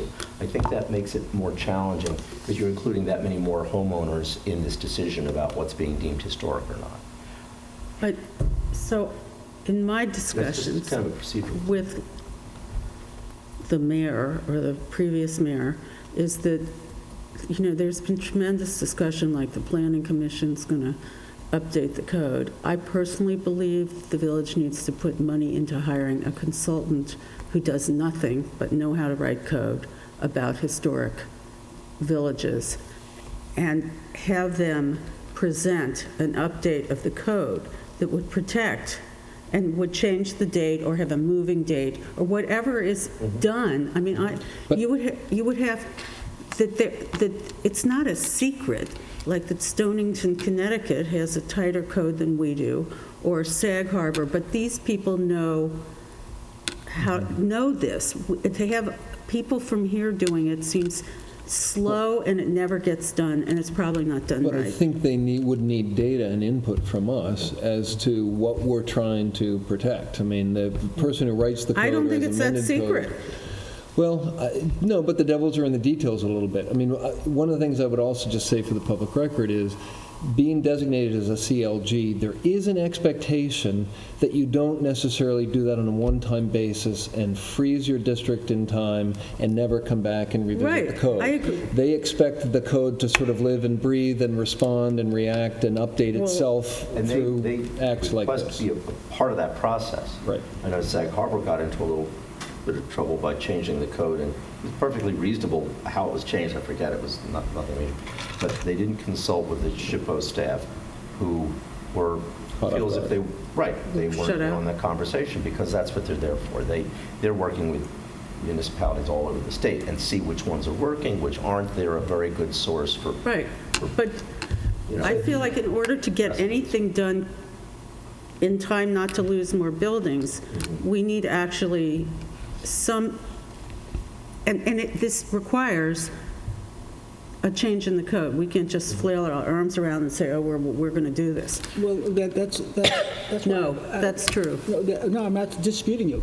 What I was saying, that's why I wanted to bifurcate or suggested that there are two different elements. One related to a general expansion, let's call it expansion of the historic area so that more things come under stricter code. We're not taking away anybody's rights. We're just asking that we be given the opportunity to review them for the community's benefit. That may take SHPO being involved to give us the rationale to do it. The other thing, I believe, in terms of authorizing demolitions is more an administrative matter. I think, and I'll put this to you and I'm sorry, I met her recently. Alexandra. I think that's more of an administrative issue that I'd like to think we could just present to the trustees and say, hey, we want to have now, administratively, all buildings 50 years or older come before us for review before they're demolished. But that would be a code change. Yeah. None of this can be us saying, oh, we want this, and it has to have public hearings. From my perspective, I would like to hear from an expert. I'm sure there's more than two situations, all the issues, and to have it come before. We see every house that's 50 years or greater. We find one that actually lives and raises up to the level where it should be a contributing structure outside of the historic district. It raises to the level. Then what? Then administratively, you have to go through designation. Then you have to go through... Because you don't have the tools. You don't have the tools right now to do anything. You need to landmark it or include it. Well, it has to have... You can't deny an application that's outside of the historic district and that you deem is contributing without going through another procedure, which is designation. Right. That's why that's where the consultant comes in. Or unless the code is changed, that those houses come before us, and in order to get a certificate of approval. But Jeff, they before it can be demolished. But Jeff, one of the things that the lawyers in the past have been very clear about, and this is why I wanted to get to this, exactly wanted to get to this point of considering additional landmarking or expansion of the historic district. If you wait until that person has come in to make the application for the demolition permit, and you've not done anything to try to designate or landmark up until that point, good luck defending your decision to deny that demolition permit when they say this is selective enforcement. We have to get ahead of the curve and not rely on a rule that says reactively if the demolition permit maybe it's built in suspenders. Expansion of the historic district and it could be. And the 50-year. I mean, other communities have it, so I know it works. No building can be demolished in this place that's 50 years old or older, except with our approval. Right. And the reason is it's 50 years old or older. Right. And because it's that old, it has the potential for possessing those qualities or characters that you're trying to preserve. Right. And, something like that. It's sort of a reverse thing. Now, so that would be a change in code, not really addressing landmarking. I don't know if that's permissible or legal. I'm just saying that puts the shoe on the other foot, and that defines, and that's a 50-year-old world. That's why I said, in my view, it's more administrative. I'm not taking away from what Curtis is saying. Someone with big pockets going to say, okay, do so, but you still can't stop me. I think you can. Well, if it's in the code, then maybe we can. Then you get, we're really dancing around spot zoning. Where you're pulling out specific but that's items. How the community is created.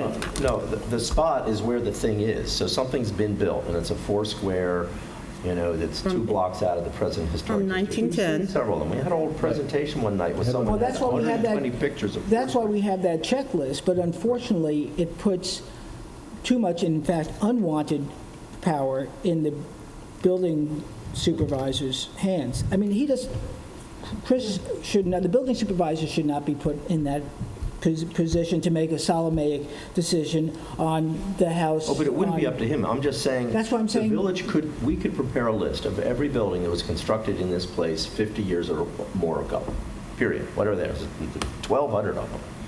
And if that were the list, and it's like, if you're on that list, in order to get permission to have it taken down, you must prove that it does not present the historical these criteria. qualities, one or more. Right, it's not of the above that we're unreasonable. trying But that's to a see. code change, Well, yes? that's a reverse conveyance. It is. And I don't know if that's at all permissible. Maybe that, but SHPO would know. They would know somewhere in the state of New York, someone's been doing that, and Right, well, that's only the been challenged person I'm So how do, so we could do the research on how it. do we get this done? We have we have 5 people and. Well, you have to get the trustees And I to should do it. mention, I've had some conversations with Sarah on this. I know she couldn't be here tonight, but she asked me to state specifically that The she's supportive Buffalo. of this general thing. She didn't mention Buffalo in She particular. did to me. Okay. So it sounds to me like maybe there's a couple things to do. One of them is, and I would just respectfully ask, I think getting the data, asking Zach to just go back and look at that 2005 report and maybe re-summarize it for us, a one-page cover that just gives a sense of how many other assets there are in the village that could be in certain ways considered historic, either for landmarking or expansion. But then if each of us could just reflect on this issue, I think Zach's proposal in particular, of saying, hey, you know what, new code says any house that's 50 years old or older Right. for a demolition purpose permit needs to come to this board for a review first for potential historic significance. And I think there may be, I mean, I can't think of these things. The people who know about these things, I really feel like there might be more things, and we shouldn't do it piecemeal like these, that we should say, these are the things we need in order to protect the village. These 3 things, or this So what code. I would propose, I agree with that step, I just feel like it's not quite yet. I would propose that we ask Zach to do that update, come back either at our next meeting or in a month's time, put on the agenda that we're going to discuss. And you don't think that we should additional go to a protections. trustees meeting and say, we are the ARB and we are asking you to hire a consultant to examine the historic code and to help us to update it so that we The don't code have to another work with Zach and with us Yes, and on- Zach's going to be the person who finds Well, the they may want to person. bring in a firm that, whatever. Well, but they the don't. point is- Where are they going to find somebody? They're going to ask you where to find What it. I'm saying is that we already have the data. It's 15 years old now, which is no longer current, Yeah. therefore it's old. So the, But it shows us that there's compelling evidence. We're not just imagining it. There are probably some houses out there. It's 450 now, and I think we were pushing around 900 in that survey that we did, that the CLG funded. I think the doubled. mayor, maybe not the rest of the trustees, is very Most people interested don't know in that. having historic preservation. And therefore, it might be a good time to ask for it. Yep. And, honestly, I don't know how much it costs to get some person that does this. At least makes suggestions. They had to reduce. It's going to be, no, it's too much A firm work. would charge. Yeah. No, but let me finish. When they changed the lot coverage, they had to hire someone to do all this. That was a lot of data, but they hired a consultant. And I feel like we've had the Planning Commission and all these other people that were going to do this since I've been working on the ARB, and it never got done. And it may be, and I think it's in a sense, a consultant is a person whose job it is to get it done and to know and to do it efficiently. Well, it's a deadline and a contract. Yeah. I mean, you have a So I feel like maybe we need to go that route so we can get this done. So should we send a letter now to the trustees, or should one of us go to the trustees I meeting could- and make a presentation Yeah. and simply say, we're starting this process? It'll take we're- anywhere from a month to 9 months before we, Well, and we may we're come back having a with- meeting, right? But, On okay. Friday? Friday. No, the thing that you told me was at 10 o'clock. Yeah, that's Friday morning. Is it Can't we Friday talk morning? about it there? Would that be a correct? Because I correct- didn't get confirmation of that. Yeah. Yes, 10 the a.m. mayor will be there. But will there be trustees there? Okay, let's try it there and see how it goes. and let them know we're starting down this. We may want to ask them, recommend to them, or That's all I request them do is that they- write an email, please. that Could they you- hire legal or other They're consultants. going to ask him. Okay. He knows people. They've given presentations. Can you go through the work of find a person who can Yeah. get a bid? Didn't you do price. that training once in Get Sag the- Harbor? They had those smart people? Get their Some people? their history, a resume, referrals. So we have something to present to the trustees that we did the work, that we found Yeah, I someone, can't we found an get it agency. together by Friday morning. No, I don't that's know all if right. that's something that needs to be That's just- bid. we're just Does that have to gonna be bid pitch it. out in order for us to find something, because this is a large scale work.